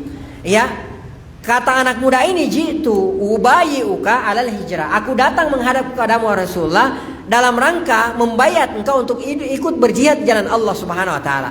Kemudian anak muda ini mengatakan, wa taraktu abawayya yabkiyan. Aku meninggalkan kedua orang tuaku, ya, dalam keadaan mereka melepas aku, dalam keadaan mereka menangis. Ya, perhatikan, ini jihad. Jihad di jalan Allah Subhanahu Wa Taala. Anak ini akhirnya meninggalkan kedua orang tuanya. Orang tuanya menangis. Ya, orang tuanya menangis. Apa kata Rasulullah Sallallahu Alaihi Wasallam? Apakah Rasulullah mengatakan, Masya Allah, kamu ini anak hebat, ya, kamu lebih mengutamakan Allah daripada orang tua kamu, Masya Allah. Ya, apakah Rasulullah katakan seperti itu? Kata Rasulullah, irji, balik kamu. Ya, balik kamu, irji ilaihima, balik kamu kepada kedua orang tuamu, kembali kamu kepada kedua orang tua kamu, fa'adhikhuma kama abkaitahuma. Kembali kamu kepada kedua orang tuamu, bikin dia ketawa, bikin dia tersenyum sebagaimana engkau bikin dia menangis. Perhatikan. Kalau, ya, membuat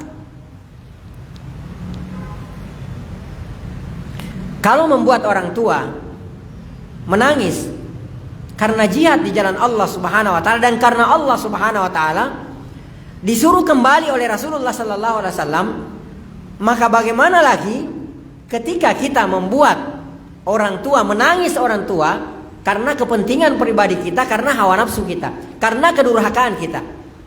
Ya, ini yang harus kita camkan, ya.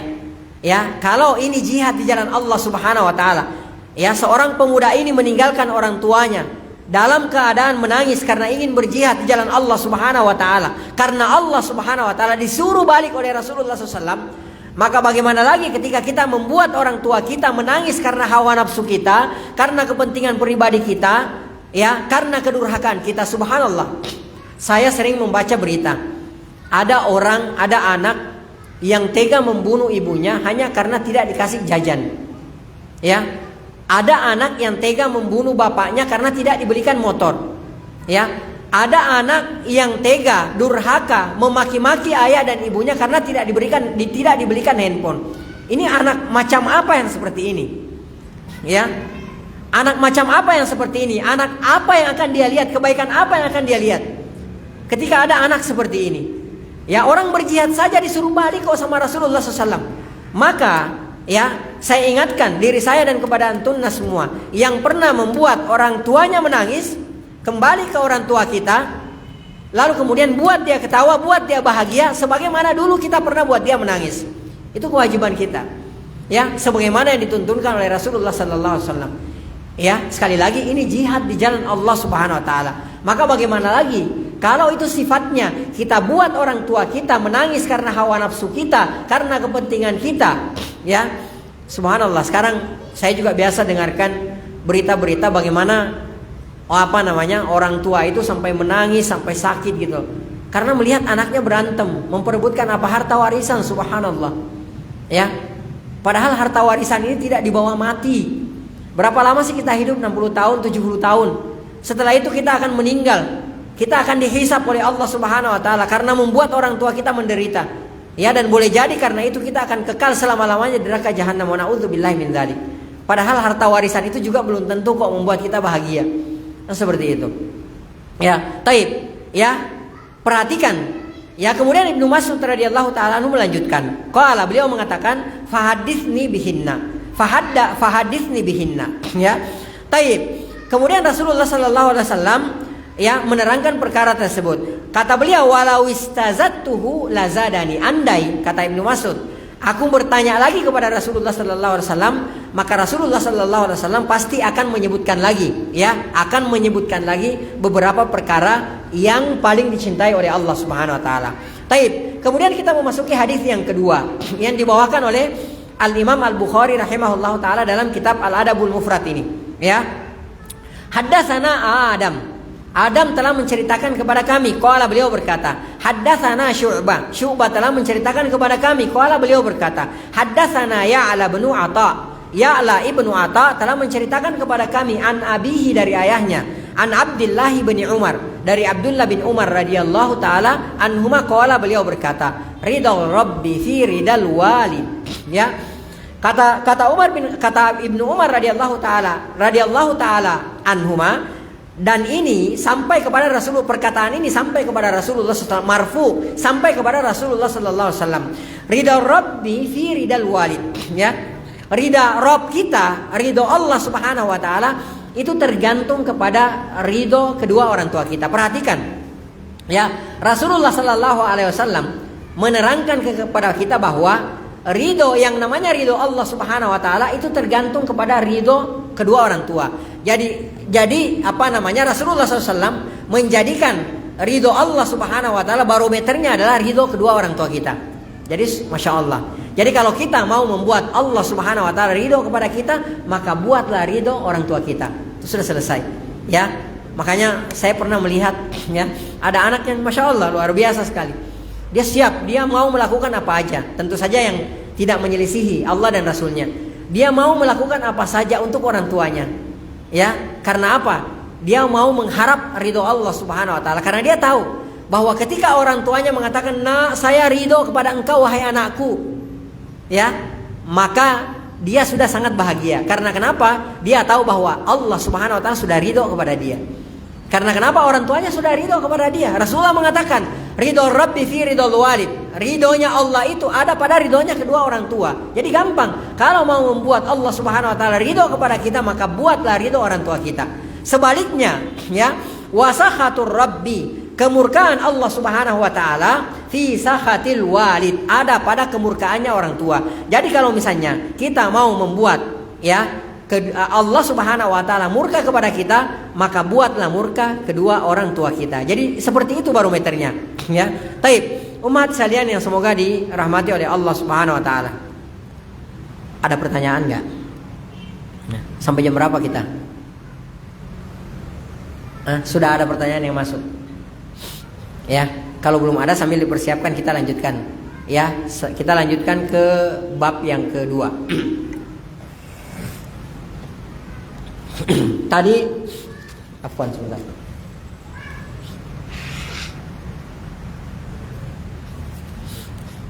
Tadi bab yang pertama. Sekarang kita masuk ke bab yang kedua. Ya, di bab ini Al-Imam Al-Bukhari rahimahullah ta'ala itu menyebutkan satu bab khusus tentang birrul ummi, ya, yang mengkhususkan kepada berbuat baik atau berbakti kepada ibu kita. Ya, jadi dibuatkan bab tersendiri. Jadi setelah bab yang pertama, babu fi qaulihi ta'ala wa wassaynal insana, ya, ini bab pertama, kemudian beliau membawakan dua hadis, ya.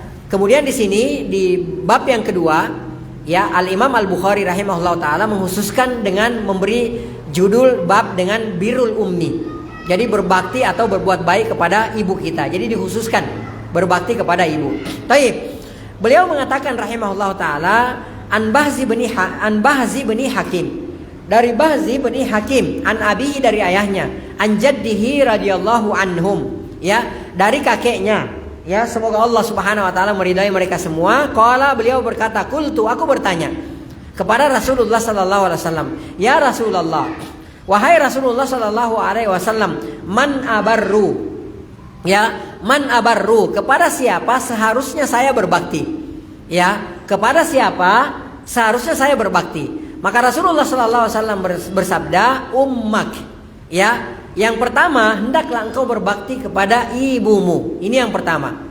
Nah, kemudian sahabat ini bertanya lagi kepada Rasulullah SAW, thumma man? Kemudian siapa lagi wahai Rasulullah? Ya, jadi sahabat ini mungkin menyangka setelah Rasulullah SAW mengatakan ummak, maka Rasulullah mungkin mengatakan abak, gitu kan, seperti itu. Tapi ternyata perhatikan, Rasulullah SAW menyebutkan lagi ummak, ibumu. Berarti sudah dua kali disebutkan oleh Rasulullah SAW. Qultu, kemudian aku bertanya lagi, ya, thumma man? Kemudian siapa wahai Rasulullah? Kata Rasulullah sallallahu alaihi wasallam, ummak, ibumu. Berarti di sini Rasulullah sallallahu alaihi wasallam menyebutkan ummak, ibumu sebanyak 3 kali. Ya, ini menandakan bahwa, ya, betapa berbakti kepada ibu kita itu harus didahulukan lebih daripada bakti kita kepada ayah kita. Ya, apalagi kepada yang lainnya, kan seperti itu. Ya. Nah, qultu, kemudian sahabat ini bertanya lagi, summa man? Kemudian kepada siapa wahai Rasulullah? Barulah Rasulullah SAW mengatakan abak, barulah kepada ayahmu. Jadi Masya Allah, Rasulullah SAW menyebutkan 3, ummak, baru Rasulullah mengatakan abak. Ya, dan kalau kita lihat ini pantas sekali. Karena kenapa? Ya itu tadi kita sudah terangkan di awal, bagaimana perjuangan seorang ibu ketika mengandung, ketika melahirkan, ketika menyusui, mendidik anak-anaknya, itu sangat luar biasa sekali. Makanya pantaslah kalau Rasulullah sallallahu alaihi wasallam mengatakan ummak. Nah, di sini juga hadis menjadi dalil bagi kita bahwa betapa Islam, betapa syariat kita ini sangat menghargai, sangat mengagungkan yang namanya seorang wanita.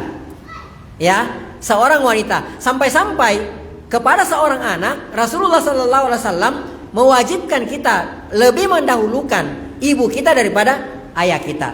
Ya, kan seperti itu. Padahal Rasulullah sallallahu alaihi wasallam pernah bersabda, andai, ya, ada seseorang yang boleh bersujud kepada makhluk, kepada seseorang, la amartun nisa, maka aku akan perintahkan para wanita, para istri untuk sujud kepada siapa? Suaminya. Ya, Masya Allah.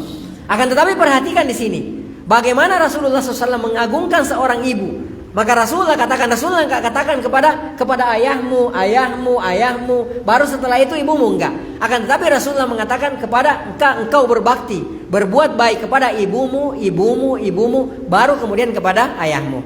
Qala, kemudian, ya, Rasulullah SAW bersabda, "Tsumma al-aqraba fal-aqraba." Lalu kemudian kepada yang memiliki hubungan kekerabatan yang terdekat denganmu. Jadi jangan dibolak-balik, ya, jangan dibolak-balik. Giliran sama anak kita, ya, kita jor-joran gitu kan. Giliran sama ibu kita, ya Allah, ibu kita minta sesuatu, ya Allah Bu, lupa Bu gitu. Besok ditanya lagi, ya Allah Bu, lupa gitu. Giliran anak kita jor-joran misalnya. Ini enggak benar seperti ini. Ya. Jadi Masya Allah. Taib. Kemudian dalam hadis ya yang diriwayatkan oleh Imam Muslim dari Abi Hurairah radhiyallahu taala anhu, Rasulullah sallallahu alaihi wasallam bersabda. Beliau berkata, ya, beliau Abu Hurairah radhiyallahu taala anhu berkata, qala rajulun, ya, ada seorang laki-laki yang datang kepada Rasulullah sallallahu alaihi wasallam. Kemudian laki-laki tersebut bertanya, "Ya Rasulullah, wahai Rasulullah sallallahu alaihi wasallam, man ahaqqu bi husni suhbah?" Siapa orang ya Rasulullah yang paling pantas, ya, yang paling pantas, yang paling berhak untuk saya pergauli dengan sebaik-baiknya? Ya, maka Rasulullah SAW mengatakan, ummuka, thumma ummuka, thumma ummuka. Ya, ibumu, kemudian ibumu, kemudian ibumu. Ke ibumu, kemudian ibumu, dan ibumu. Ya, itu sabda Rasulullah SAW. Kita, subhanallah, ya, kita ini banyak yang sangat luar biasa sama teman-temannya, Masya Allah, baiknya minta ampun, ya, dermawannya minta ampun kepada teman-teman, kepada tetangga. Akan tetapi terhadap ibu, Masya Allah, saya pernah di satu tempat, ya, ada beberapa orang ibu, satu dua ibu yang sudah sepuh, ya, curhat sama saya. Dia bilang, Pak Ustadz, ini di tempat kita ini Masya Allah, kalau sesama temannya ramahnya luar biasa, baiknya luar biasa, ada kegiatan-kegiatan sosial Masya Allah gitu loh, paling terdepan, nyumbang ini, nyumbang tenaga dan segala macamnya. Tapi sama ibunya diperlakukan seperti membantu. Saya sampai geleng-geleng kepala, subhanallah. Ini belajar agama dari mana anak seperti ini nih? Ya, ini belajar agama dari mana anak-anak seperti ini? Dia lebih mendahulukan kegiatan sosialnya. Ya, dia lebih mendahulukan tetangganya, sahabat-sahabatnya. Tapi begitu berhadapan dengan ibunya, dia berhadapan seperti seorang pembantu, subhanallah. Ya, jangan berharap anak-anak seperti ini akan melihat kebaikan.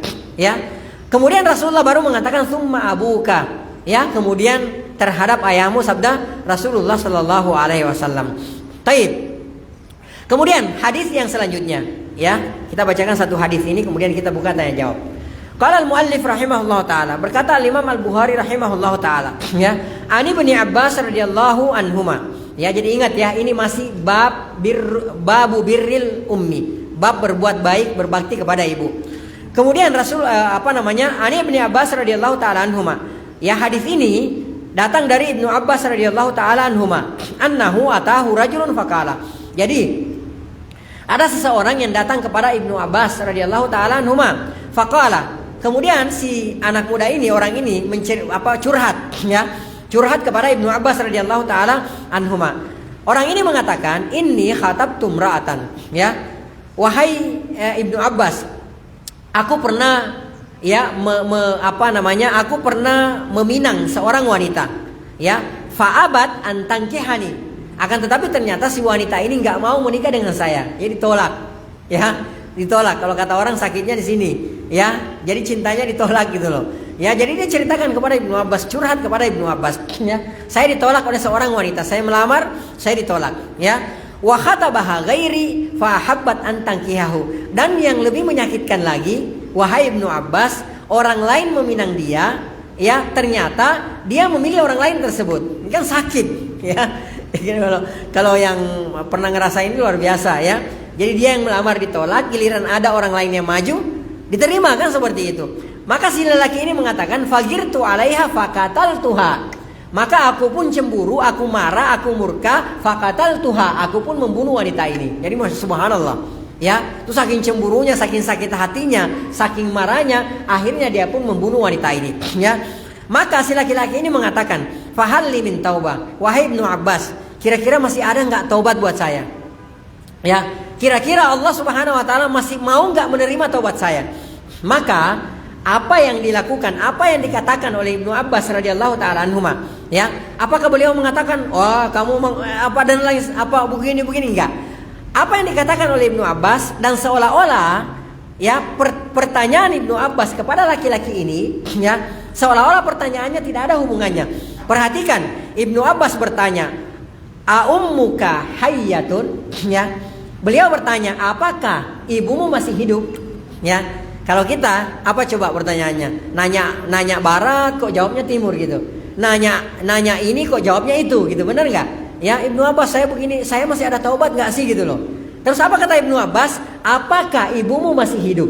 Ya, apakah ibumu masih hidup? Jadi kan seolah-olah nggak ada hubungannya.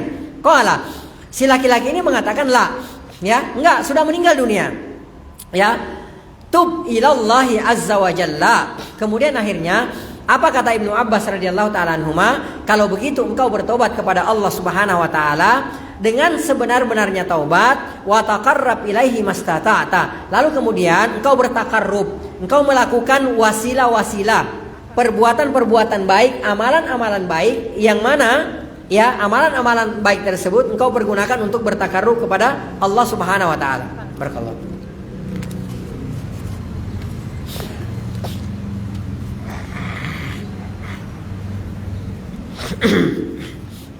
Taib.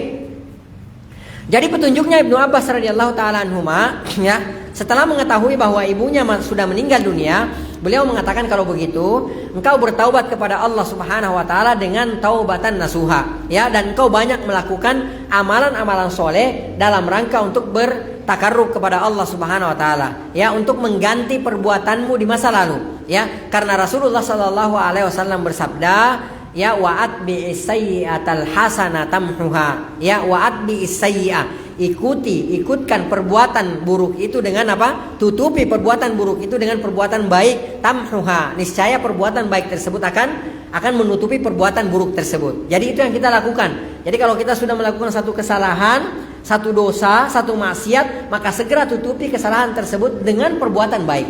Ya, itu petunjuknya seperti itu. Taib. Kemudian orang tersebut sudah berangkat, ya. Maka Fasa'altu yang meriwayatkan hadis ini berkata, Fasa'altu Ibnu Abbas, aku pun bertanya kepada Ibnu Abbas, ya. Wahai Ibnu Abbas, lima sa'altahu an hayati ummihi. Ya, wahai Ibnu Abbas. Jadi yang bertanya ini nangkep gitu loh. Loh, kok bisa gitu loh? Dia cerita tentang dia membunuh seseorang, lalu kemudian bertanya apakah masih ada taubat bagi saya. Loh, kok Ibnu Abbas bukannya langsung jawab malah nanya lagi gitu, balik nanya apakah ibumu masih hidup. Maka si orang ini mengatakan, kenapa engkau wahai Ibnu Abbas bertanya tentang ibunya apakah sudah masih hidup atau sudah meninggal dunia? Ya, perhatikan. Maka apa kata Ibnu Abbas? Inni la a'lamu, karena aku tidak mengetahui satu amalan apapun itu aqraba ilallahi azza wa jalla min birril walidati. Ya, aku tidak mengetahui ada amalan apapun itu yang lebih mendekatkan, yang lebih dicintai oleh Allah Subhanahu wa taala daripada berbakti kepada ibu. Ya, maka bersyukurlah kita yang masih diberikan ibu oleh Allah Subhanahu wa taala. Bersyukurlah kita yang ibu kita pada hari ini masih hidup. Ya, karena banyak orang di luar sana yang menyesal dengan penyesalan yang luar biasa. Bahkan ada orang yang zahirnya sudah sangat berbakti kepada ibunya meninggal, dia sangat menyesali bahwa selama ini dia belum berbakti. Ya, bersyukur kita di tempat ini yang masih diberikan ibu oleh Allah Subhanahu wa taala.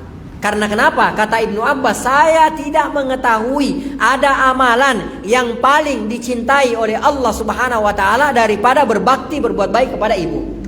Ya. Makanya Ibnu Abbas bertanya, "Ibumu masih hidup?"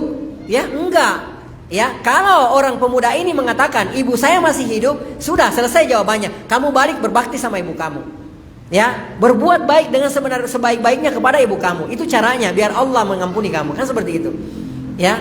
Akan tetapi karena orang pemuda ini mengatakan enggak, sudah meninggal dunia, maka Ibnu Abbas mengatakan, ya udah, kamu bertaubat dengan taubatan nasuha, lalu kemudian kamu melakukan banyak amalan-amalan soleh. Dengan amalan-amalan soleh tersebut, semoga Allah Subhanahu wa taala mengampuni dosa engkau. Kan seperti itu, ya. Wallahu taala alam bisawab. Baik. Karena ada pertanyaan ya, kita akan coba jawab pertanyaan dulu.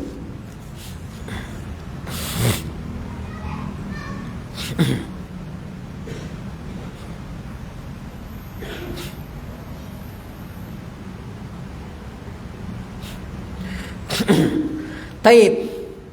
Bagaimana Ustadz jika ada anak yang melukai hati orang tuanya, tapi orang tuanya tetap masih ridho kepada anaknya? Apakah anak tersebut berdosa? Ya jelas. Ya, orang tua kita ridho kepada kita. Ya, orang tua kita, yang namanya orang tua Ya, saya pernah menyaksikan sendiri itu di saya lupa saya lihat di mana ya. Ada anak sampai tega membawa anak orang ibunya ke Jompo. Ya, ke Pantai Jompo dibawa. Sampai ada seseorang yang datang berkunjung, dia pinjam telepon, terus ibunya ini sambil menangis dia bilang sama anaknya, "Nak, kamu tega naruh ibu di Pantai Jompo," gitu loh. Ya, ada yang seperti itu, ya. Tapi di akhirnya ibunya mengatakan, "Saya sudah maafkan engkau, Nak. Saya ridho sama kamu, Nak." Apakah dengan demikian bahwa si anak ini tidak berdosa? Dia berdosa. Ini namanya uququl walidain. Ya, Rasulullah sallallahu alaihi wasallam pernah bersabda, hadis yang datang dari Abu Bakar. Rasulullah sallallahu alaihi wasallam bersabda, ya, "Ala unabbiukum bi akbaril kabair." Kata Rasulullah sallallahu alaihi wasallam, "Mau tidak aku tunjukkan kepada kalian dosa besar yang terbesar, rajanya dosa besar." Ya, Rasulullah sampai mengulangi pertanyaannya 3 kali. "Ala unabbiukum bi akbaril kabair, ala unabbiukum bi akbaril kabair, ala unabbiukum bi akbaril kabair." Mau enggak aku tunjukkan kepada kalian dosa besar yang terbesar? Mau enggak aku tunjukkan kepada kalian rajanya dosa besar? Artinya enggak ada lagi yang lebih besar dari dosa ini. Ya, rajanya dosa besar. Raja sudah besar, bagaimana dengan rajanya raja? Ya, kata Rasulullah sallallahu alaihi wasallam, yang pertama al-isyraku billah. Ya, al-isyraku billah, menduakan Allah Subhanahu wa taala. Yang kedua uququl walidain, durhaka kepada kedua orang tua. Ya, perhatikan. Nah, maka kalau kita durhaka kepada orang tua kita, bahkan mohon maaf, ya, orang tua kita mengatakan menyuruh kita sesuatu, meminta kita sesuatu, lalu kemudian kita mengatakan enggak, itu sudah durhaka. Ya, itu sudah durhaka namanya. Walaupun durhaka itu bertingkat-tingkat. Ya, tapi kalau orang tua kita mengatakan, ya, menyuruh kita atau meminta kepada kita, lalu kita katakan enggak, ya, enggak mau, ogah gitu kan, seperti itu. Maka itu sudah dalam bentuk kedurhakaan. Ya, fala taqul lahuma uffin. Jangan sekali-sekali kalian berkata kepada keduanya uffin, ya, wala taqul lahuma uffin wala tanharhuma. Jangan sekali-sekali kalian membentak keduanya. Wa qul lahuma qawlan karima, dan katakan kepada keduanya dengan perkataan yang indah, perkataan yang mulia. Itu yang harus kita katakan kepada orang tua. Ibu sih dibilangin nggak mau dengar tuh. Ini nggak boleh seperti ini. Ya, walaupun bagaimana kesalnya kita, marahnya kita kepada orang tua kita, sabar. Ya, jangan pernah melawan orang tua, karena melawan orang tua itu adalah bentuk kedurhakaan. Bahkan kita mengatakan enggak, dan ucapan-ucapan yang semacamnya. Perhatikan, Allah mengatakan wala taqul lahuma uffin. Ya, dalam surah Al-Isra. Ya, Allah Subhanahu wa taala mengatakan wala taqul lahuma uffin. Jangan berkata kepada keduanya uffin, perkataan Perhatikan, Allah Subhanahu wa taala mengambil di sini standar terendah. Jadi Allah tidak mengatakan jangan pukul keduanya. Ya, karena kalau pukul keduanya itu sudah kebangetan banget itu. Ini anak nggak tahu diri kalau begini.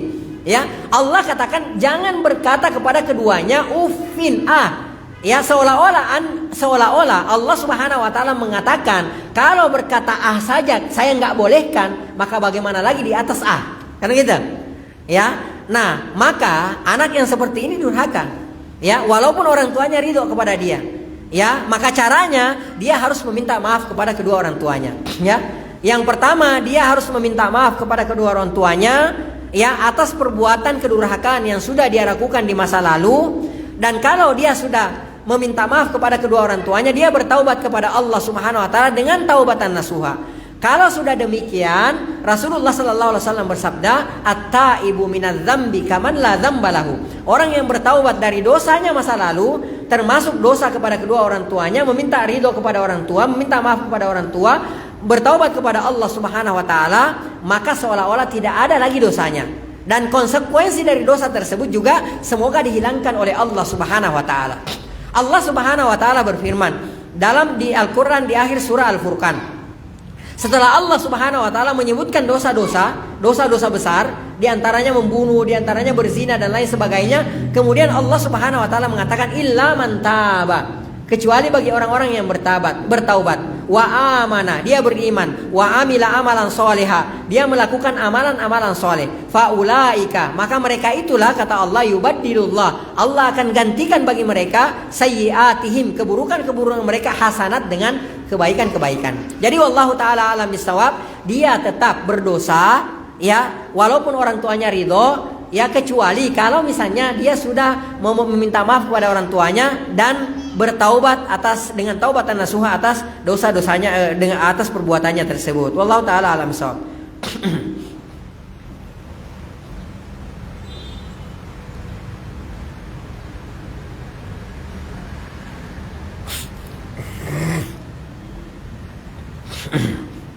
Anak yang menjauhi ya ini ya. Anak yang orang tuanya karena dia tidak dibentuk dengan akhlak baik oleh orang tuanya, ini bagaimana? Ya. Taib.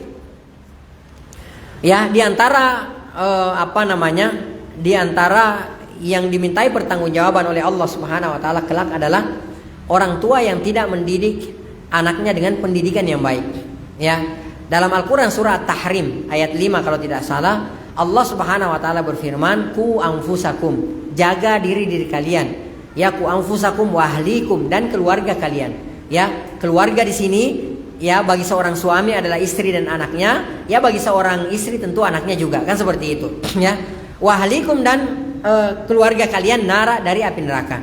Jadi diantara sebagai orang tua adalah misalnya kita mau anak kita berbakti kepada kita, maka tunjukkan secara real kepada anak kita ya cara berbakti kepada orang tuanya. Bagaimana caranya? Perlihatkan di hadapan anak kita bahwa kita adalah anak berbakti kepada neneknya atau kepada kakeknya, kan seperti itu. Ya, banyak kejadian-kejadian. Jadi saya pernah baca, ya saya pernah dengarkan ceramah salah seorang syekh.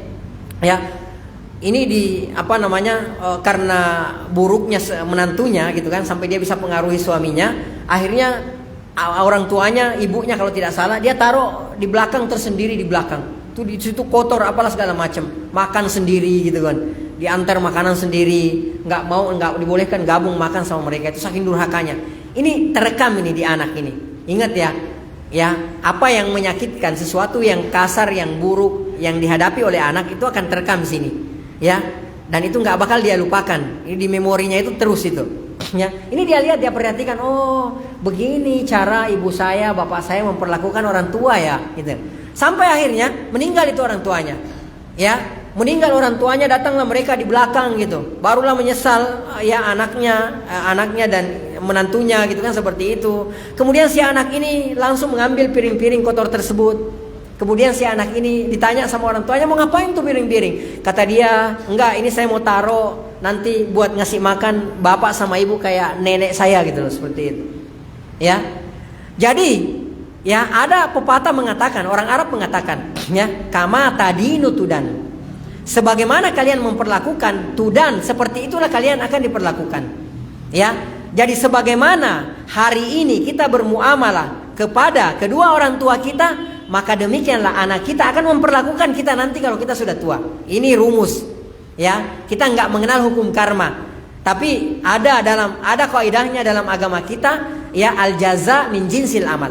Ya, al jaza, balasan itu min jinsil amal, sesuai dengan perbuatan. Kita dalam syariat kita nggak kenal hukum karma. Akan tetapi kaidahnya adalah al jaza min jinsil amal. Balasan sesuai dengan perbuatan. Ya, dan orang Arab mengatakan kama tadinu tudan. Sebagaimana kalian memperlakukan, maka demikian kalian akan diperlakukan. Ya, maka kalau mau tahu bagaimana perlakuan anak kita nanti ketika kita sudah tua, ya, maka lihatlah bagaimana perlakuan kita terhadap orang tua kita pada hari ini. Ya, bagaimana perlakuan anak kita nanti terhadap kita sebagai seorang ibu, ya, maka lihat bagaimana perlakuan antunna terhadap ibu antunna pada hari ini. Ya, seperti itu. Ya, wallahu taala alam bisawab. Jadi kita dimintai pertanggungjawaban. Tapi kalau kita sudah berusaha, ya, dan anak kita tetap menjadi anak yang durhaka misalnya, ya, maka wa an la tazir waziratu wizra ukhra. Seseorang itu tidak dibebankan dengan sesuatu yang dia tidak lakukan, dengan kesalahan yang dia tidak lakukan. Dia sudah berusaha dengan sebaik-baiknya, ternyata anaknya durhaka. Contoh misalnya anaknya Nabi Nuh alaihi salatu wassalam. Ya, apakah Nabi Nuh alaihi salatu wassalam, ya, anaknya kafir, kan seperti itu? Apakah Nabi Nuh gagal dalam mendidik anaknya? Enggak. Akan tetapi hidayah itu milik Allah Subhanahu wa taala. Jadi yang terpenting di sini bagaimana prosesnya, bukan hasilnya. prosesnya itu bagaimana kita mendidik, berusaha mengarahkan anak kita kepada kebaikan, gitu kan, seperti itu. Ya, itu yang dinilai oleh Allah, bukan hasilnya. Ya Allah, padahal siang malam saya sudah berusaha, tapi kok anak saya durhaka. Bukan itu yang dipertanyakan oleh Allah, bukan itu yang dimintai pertanggungjawaban oleh Allah. Yang dimintai pertanggungjawaban oleh Allah, kenapa kamu tidak mendidik anak kamu? Ya, itu yang akan dimintai pertanggungjawaban oleh Allah Subhanahu wa taala. Ya, jadi bukan akhir daripada anak kita, tapi bagaimana kita, kalau kita sudah berusaha mendidiknya dengan sebaik-baiknya, maka kita tetap akan mendapatkan pahala walaupun anak kita durhaka. Tapi kalau kita tidak mendidiknya, ya, tidak ada perhatian, tidak mendidiknya, tidak memberitahu, ya, bahwa ini baik, ini intinya kita tidak arahkan kepada agama, kita akan dimintai pertanggungjawaban. Ya, ada seseorang yang pernah datang kepada Umar bin Khattab radhiyallahu taala anhu. Meskipun para ulama, ya, berselisih pendapat tentang kesahihan asar ini, tapi bisa kita ambil pelajaran dari sini. Ada seseorang yang datang mengadu, seorang orang tua mengadu kepada Umar bin Khattab, ya, karena, ya, kedurhakaan anaknya, ya, kepala batu anaknya, ya, keras kepala anaknya, nggak mau nurut dan segala macamnya, durhaka kepada orang tuanya. Maka dia mengadu kepada Umar bin Khattab radhiyallahu taala sebagai khalifah. Maka Umar mendengarkan curhatan orang tua ini, kemudian Umar mengatakan, panggil anaknya kemari. Ya, ini si anak dimarah-marahi sama Umar bin Khattab radhiyallahu taala, kamu durhaka, ini begini.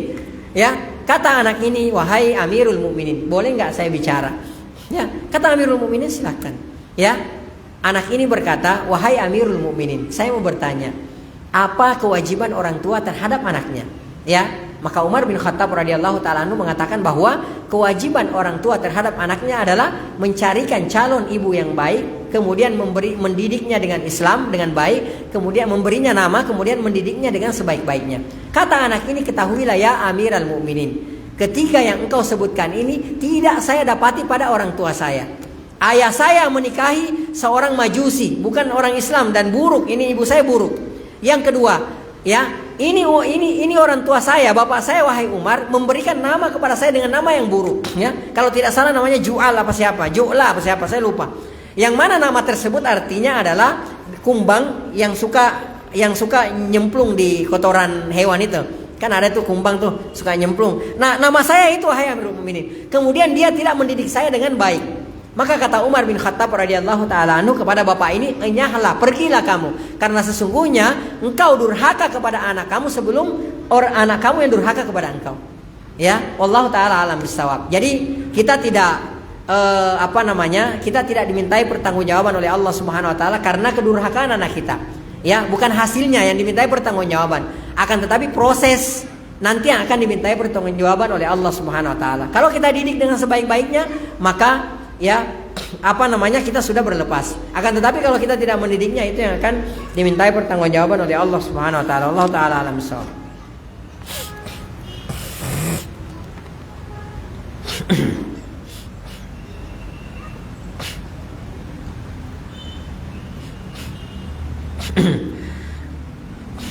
Bismillah, semoga Ustaz selalu dalam lindungan Allah. Hafizakumullah taala jami'an. Saya ingin bertanya, bagaimana jika ibu saya marah karena diingatkan agar menutup aurat ketika keluar rumah?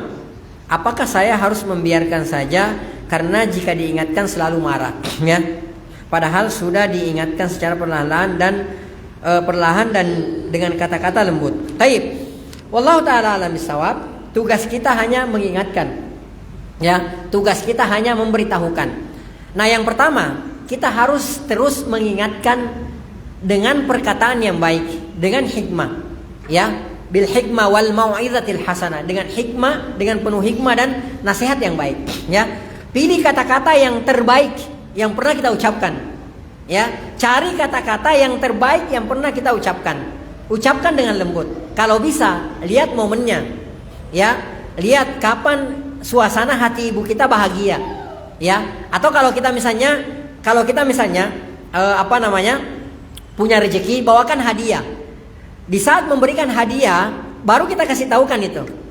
Ya, atau misalnya ketika ibu kita lagi dalam kondisi butuh sama kita, ada keperluannya misalnya sama kita, maka sebelum kita kasih, kita akan kasih, tapi sebelum kita kasih nasihati.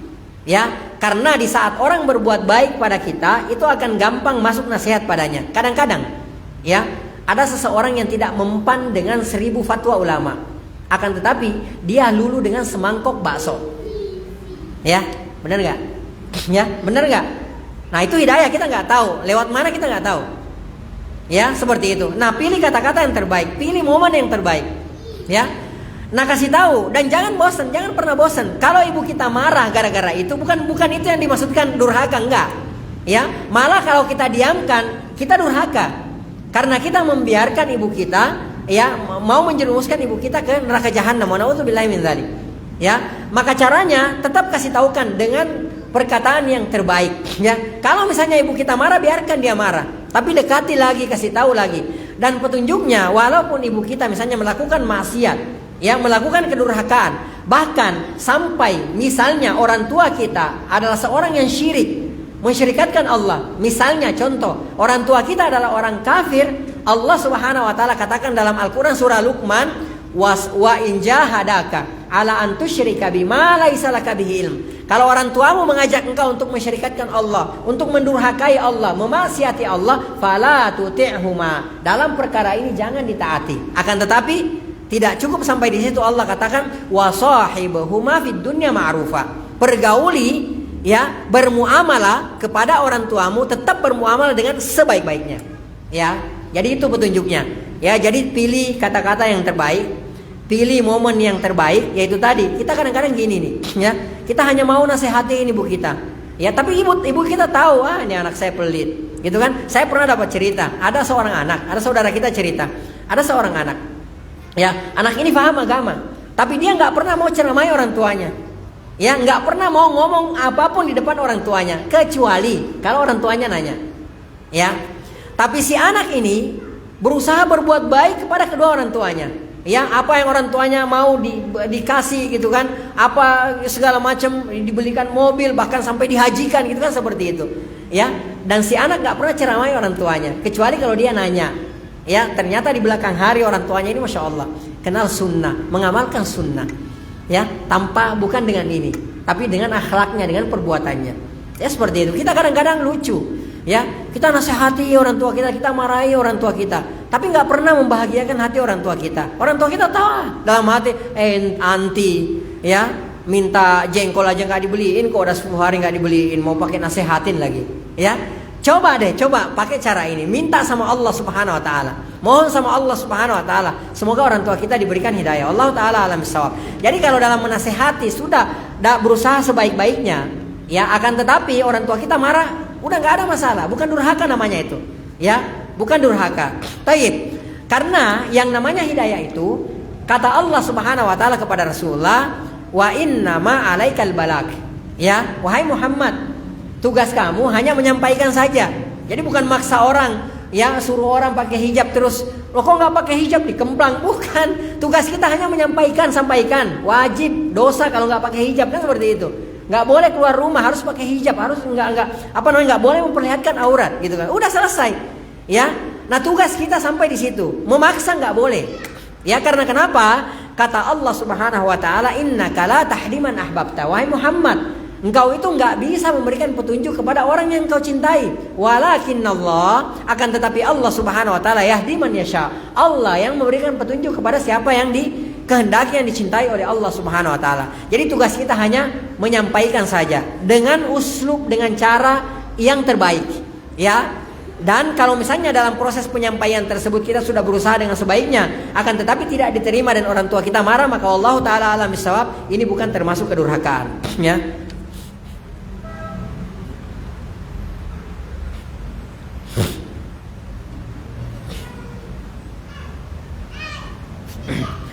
Taib. Afwan Ustaz, izin bertanya, apakah ada amalan yang bisa membantu agar orang tua kita berhenti dari perbuatan kesyirikan? Ya, anak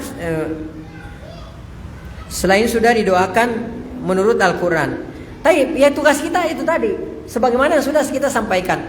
Rasulullah Sallallahu Alaihi Wasallam, kita tahu ya, Abu Talib. Saya tanya sama antunna, Abu Talib masuk surga apa masuk neraka? Pertanyaannya bukan itu. Pertanyaannya, Abu Talib syirik apa muslim? Musyrik apa muslim? Abu Talib pamannya Rasulullah. Kok ragu jawabnya? Musyrik apa muslim? Musyrik. Ya, berarti kalau musyrik meninggalnya syirik, meninggalnya kafir gitu kan, seperti itu. Ya. Berarti konsekuensinya kalau dia musyrik, masuk neraka atau masuk surga? Musyrik masuk neraka. Kalau di neraka kekal apa tidak? Kalau musyrik kafir kekal. Itulah Abu Thalib, pamannya Rasulullah SAW. Antuna tahu Abu Thalib siang malam menjadi bemper Rasulullah SAW, menjadi bemper pribadi Rasulullah SAW, dan menjadi bemper dakwah Rasulullah SAW. Nggak ada apa-apanya kita dibandingkan Abu Thalib. Kalau mau bandingkan masalah jasanya terhadap Rasulullah, ya, kita ini nggak ada apa-apanya. Ya, beliau Abu Thalib ini menjadi bemper siang dan malam untuk pribadi Rasulullah dan dakwanya Rasulullah. Bahkan Abu Thalib itu pernah diasingkan, pernah di apa namanya? Di embargo, ya. Apa sih namanya embargo itu? Di apa sih? Bahasa lainnya? Ya pokoknya gitu deh. Jadi perjanjiannya adalah bahwa di embargo, di apa ya namanya ya? Aduh saya lupa namanya. Intinya Abu Thalib jadi kena juga, jadi diasingkan gitu. Jadi apa, mereka orang-orang kafir Quraisy lainnya itu nggak boleh jualan sama mereka. Ya, ini jualannya juga apa namanya, nggak boleh dibeli sama mereka. Ketika mereka sakit nggak mau dikunjungi. Ketika mereka meninggal nggak mau boleh diurus jenazahnya. Intinya di embargo seperti itu. Dan itu tahunan. Perhatikan, Abu Thalib dia nggak Muslim, tapi dia juga di embargo oleh kaumnya yang lain, oleh teman-temannya yang lain, oleh tokoh-tokoh kafir Quraisy yang lain. Gara-gara apa? Gara-gara dia menjadi bemper Rasulullah SAW. Gara-gara dia membela Rasulullah SAW. Perjuangannya luar biasa buat Rasulullah SAW. Akhirnya, ya, ketika Abu Thalib dalam kondisi sakaratul maut, sudah hendak meninggal dunia, maka Rasulullah bergegas menemui beliau di pembaringannya. Ketika Rasulullah masuk di ruangan tersebut, di situ sudah ada Abu Jahal and the gang. Ya, Abu Jahal, Abu Lahab gitu kan. Sudah ada di situ Abu Jahal and the gang lah di situ. Sudah ngumpul semuanya. Rasulullah nggak peduli, Rasulullah langsung mengatakan, ya ammi, wahai pamanku, kul, katakan la ilaha illallah. Katakan pamanku, katakan la ilaha illallah. Dengan kalimat ini uhajju laka biha indallah. Dengan kalimat ini wahai pamanku, aku akan membela engkau pada hari kiamat. Ya, aku akan membela engkau di hadapan Allah Subhanahu wa taala pada hari kiamat. Apa kata Abu Jahal and the gang? Abu Thalib, atargabu am millati Abdul Muttalib? Ya, Abu Thalib, kamu mau ninggalin agama nenek moyang kita Abdul Muttalib? Ditimpali lagi oleh Rasulullah. Ya ammi, wahai pamanku, kul la ilaha illallah. Pamanku, katakan la ilaha illallah. Ya, kalimatan uhajju, ya, uhajju bika indallah. Dengan kalimat tersebut, uhajju laka biha indallah. Aku bela engkau di hadapan Allah Subhanahu wa taala. Ditimpali lagi. Akhirnya di akhir hayatnya Abu Thalib mengatakan, ala millati Abdul Muttalib. Saya meninggal di atas agamanya Abdul Muttalib. Maka meninggal dalam keadaan syirik. Rasulullah sedih. Ya, gimana nggak sedih coba? Paman yang paling dicintai oleh beliau dan pamannya sangat mencintai beliau meninggal di atas kesyirikannya. Rasulullah bersedih. Turun ayat. Kata Allah Subhanahu wa taala, innaka la tahdi man ahbabta. Muhammad, engkau tidak bisa memberikan petunjuk kepada orang yang engkau cintai, walaupun itu pamanmu sendiri. Karena yang memiliki petunjuk itu adalah Allah Subhanahu wa taala. Walakin Allah, akan tetapi Allah Subhanahu wa taala yahdi man yasha. Allah memberikan petunjuk kepada siapa yang dikehendaki oleh Allah Subhanahu wa taala. Kata Rasulullah, laula ana, andai bukan karena syafaatku atas izin Allah Subhanahu wa taala, lakana fid darkil asfali minan nar. Itu Abu Thalib berada di neraka jahanam yang paling dalam. Tapi karena syafaatku dan diizinkan oleh Allah Subhanahu wa taala, maka Abu Thalib satu-satunya manusia yang merasakan azab yang paling ringan di neraka jahanam. Apa azab yang paling ringan itu? Adalah ketika seorang hamba dipakaikan alas kaki dari api neraka, maka kemudian mendidihlah sampai ke otaknya, kama yagli al-mirjal, sebagaimana penggorengan, ya, tungku itu mendidih. Ya, seperti itu. Jadi hatta Rasulullah, jangankan kita, hatta Rasulullah tuh nggak bisa memberikan hidayah kepada pamannya yang musyrik, meninggal dalam keadaan syirik. Gimana nggak sakit coba ya Allah? Ya, orang lain ya masuk ke dalam Islam, menerima Islam dengan lapang dada, masuk surga, sementara paman kita sendiri yang siang malam membela kita masuk neraka, kan subhanallah. Gimana nggak sakit coba? Jadi makanya ketika pamannya beliau meninggal dunia, bukan karena sedih karena ditinggal nggak ada yang bela lagi, enggak. Bukan itu kesedihan Rasulullah. Rasulullah yakin bahwa yang membela beliau itu Allah Subhanahu wa taala. Kesedihannya lebih kepada apa? Karena pamannya yang siang malam membela beliau tapi meninggal di atas kesyirikannya.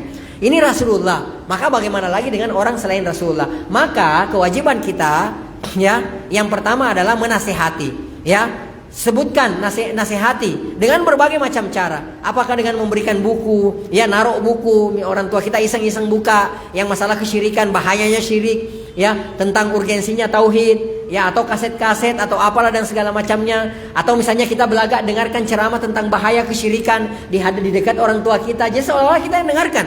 Tapi orang tua kita juga ikut dengarkan. Jadi tempuh berbagai macam cara. Lalu kemudian yang terpenting adalah doakan, ya, doakan. Saya pernah dapat cerita dan ini benar, ya, true history, ya. Ada Cina, dari negeri Cina, ya, dia sudah masuk Islam duluan. Dia ke haji, ya, beberapa tahun lalu dia haji. Ketika wukuf di Arafah, kita tahu kan bahwa wukuf di Arafah itu adalah tempat momen doa dijabah, ya. Maka beliau pada saat itu, apa yang beliau doakan pada saat itu, beliau berdoa, habiskan waktu wukuf di Arafah berdoa. Doanya, ya, meminta kepada Allah Subhanahu wa taala agar orang tuanya juga masuk Islam, ya. Maka di ujung senja, ya, tiba-tiba dapat telepon dari orang tuanya. Orang tuanya telepon mengatakan, asyhadu alla ilaha illallah wa asyhadu anna muhammadar rasulullah.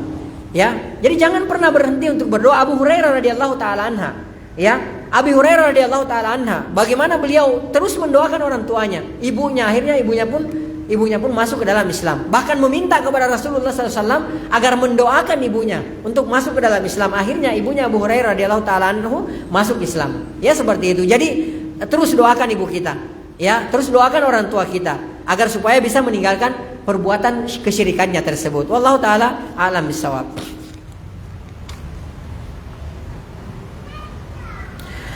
Bismillah, amalan apa untuk orang tua yang sudah wafat? Di antara amalan, ya, untuk orang tua yang sudah wafat adalah dengan banyak memohonkan ampun kepada orang tua kita tersebut, ya. Banyak memohonkan ampun. Ada seseorang di hari kemudian nanti dikasih derajat yang sangat tinggi oleh Allah Subhanahu wa taala. Kemudian orang tua ini bertanya, "Anna hadza?" Dia merasa enggak pantas untuk mendapatkan makom derajat itu. Dia nanya sama Allah, "Anna hadza, kok bisa gitu loh? Saya mendapatkan derajat ini." Apa kata Allah Subhanahu wa taala? "Bistighfari waladika laka." Ini semua engkau dapatkan, derajat ini, kedudukan ini engkau dapatkan karena istighfar, permohonan ampun, ya, sepeninggalmu anakmu untukmu. Ya, jadi itu di antara, ya, ketika misalnya kita ingat orang tua kita kayak sekarang, orang tua kita sudah meninggal dunia, kita ingat, langsung doakan, ya, Rabbighfir, ya, Rabbighfirli wa liwalidayya warhamhuma kama rabbayani shaghira. Ya, pokoknya banyak mendoakan, ingat gitu, lihat apa, ingat orang tua kita, oh orang tua saya dulu misalnya suka duduk di sini, doakan pada saat itu, mohonkan ampun pada saat itu. Yang pertama, ya. Yang kedua, banyak-banyaklah bersedekah, ya, terutama sedekah yang, ya, sedekatun jariyah, amal jariah kayak pembangunan masjid atau misalnya renovasi masjid, ya, intinya yang berbau jariah gitu, ya, yang bersifat jariah, ya, berbanyak di situ dengan mengatasnamakan kedua orang tua kita. Jadi misalnya nih, ya, kita ada uang, misalnya kita ada uang 10 juta, terus misalnya kita lagi lihat masjid lagi renovasi, datanglah di situ, ya, kemudian kita niatkan bahwa apa yang saya berikan ini saya buat orang tua saya, kan seperti itu, ya, itu diantaranya. Kemudian diantaranya lagi adalah dengan menyambung tali ukhuwah atau silaturahmi kepada yang kita tahu bahwa orang tersebut adalah sahabat ayah atau ibu kita. Kan kita tahu tuh kadang-kadang tuh, oh saya ingat nih sohibnya dulu ayah saya, sohibahnya dulu ibu saya nih, oh si fulan atau si fulana gitu. Oh iya dulu suka kalau sore-sore jalan bareng gitu. Datangi itu, ya, datangi orang tersebut, sambung kembali. Kemudian apa? Bawakan makanan, berbuat baik kepada orang tersebut. Itu diantara caranya, ya. Kemudian diantara caranya lagi adalah setelah misalnya ibu kita sudah meninggal dunia, kalau misalnya dia punya adik atau kakak perempuan, ya, atau ada adik laki-laki atau kakak laki-laki, maka berbuat baik dari situ, ya, terhadap orang tua kita. Itu wallahu taala alam bisawab. Itu diantara cara kita berbakti kepada kedua orang tua kita.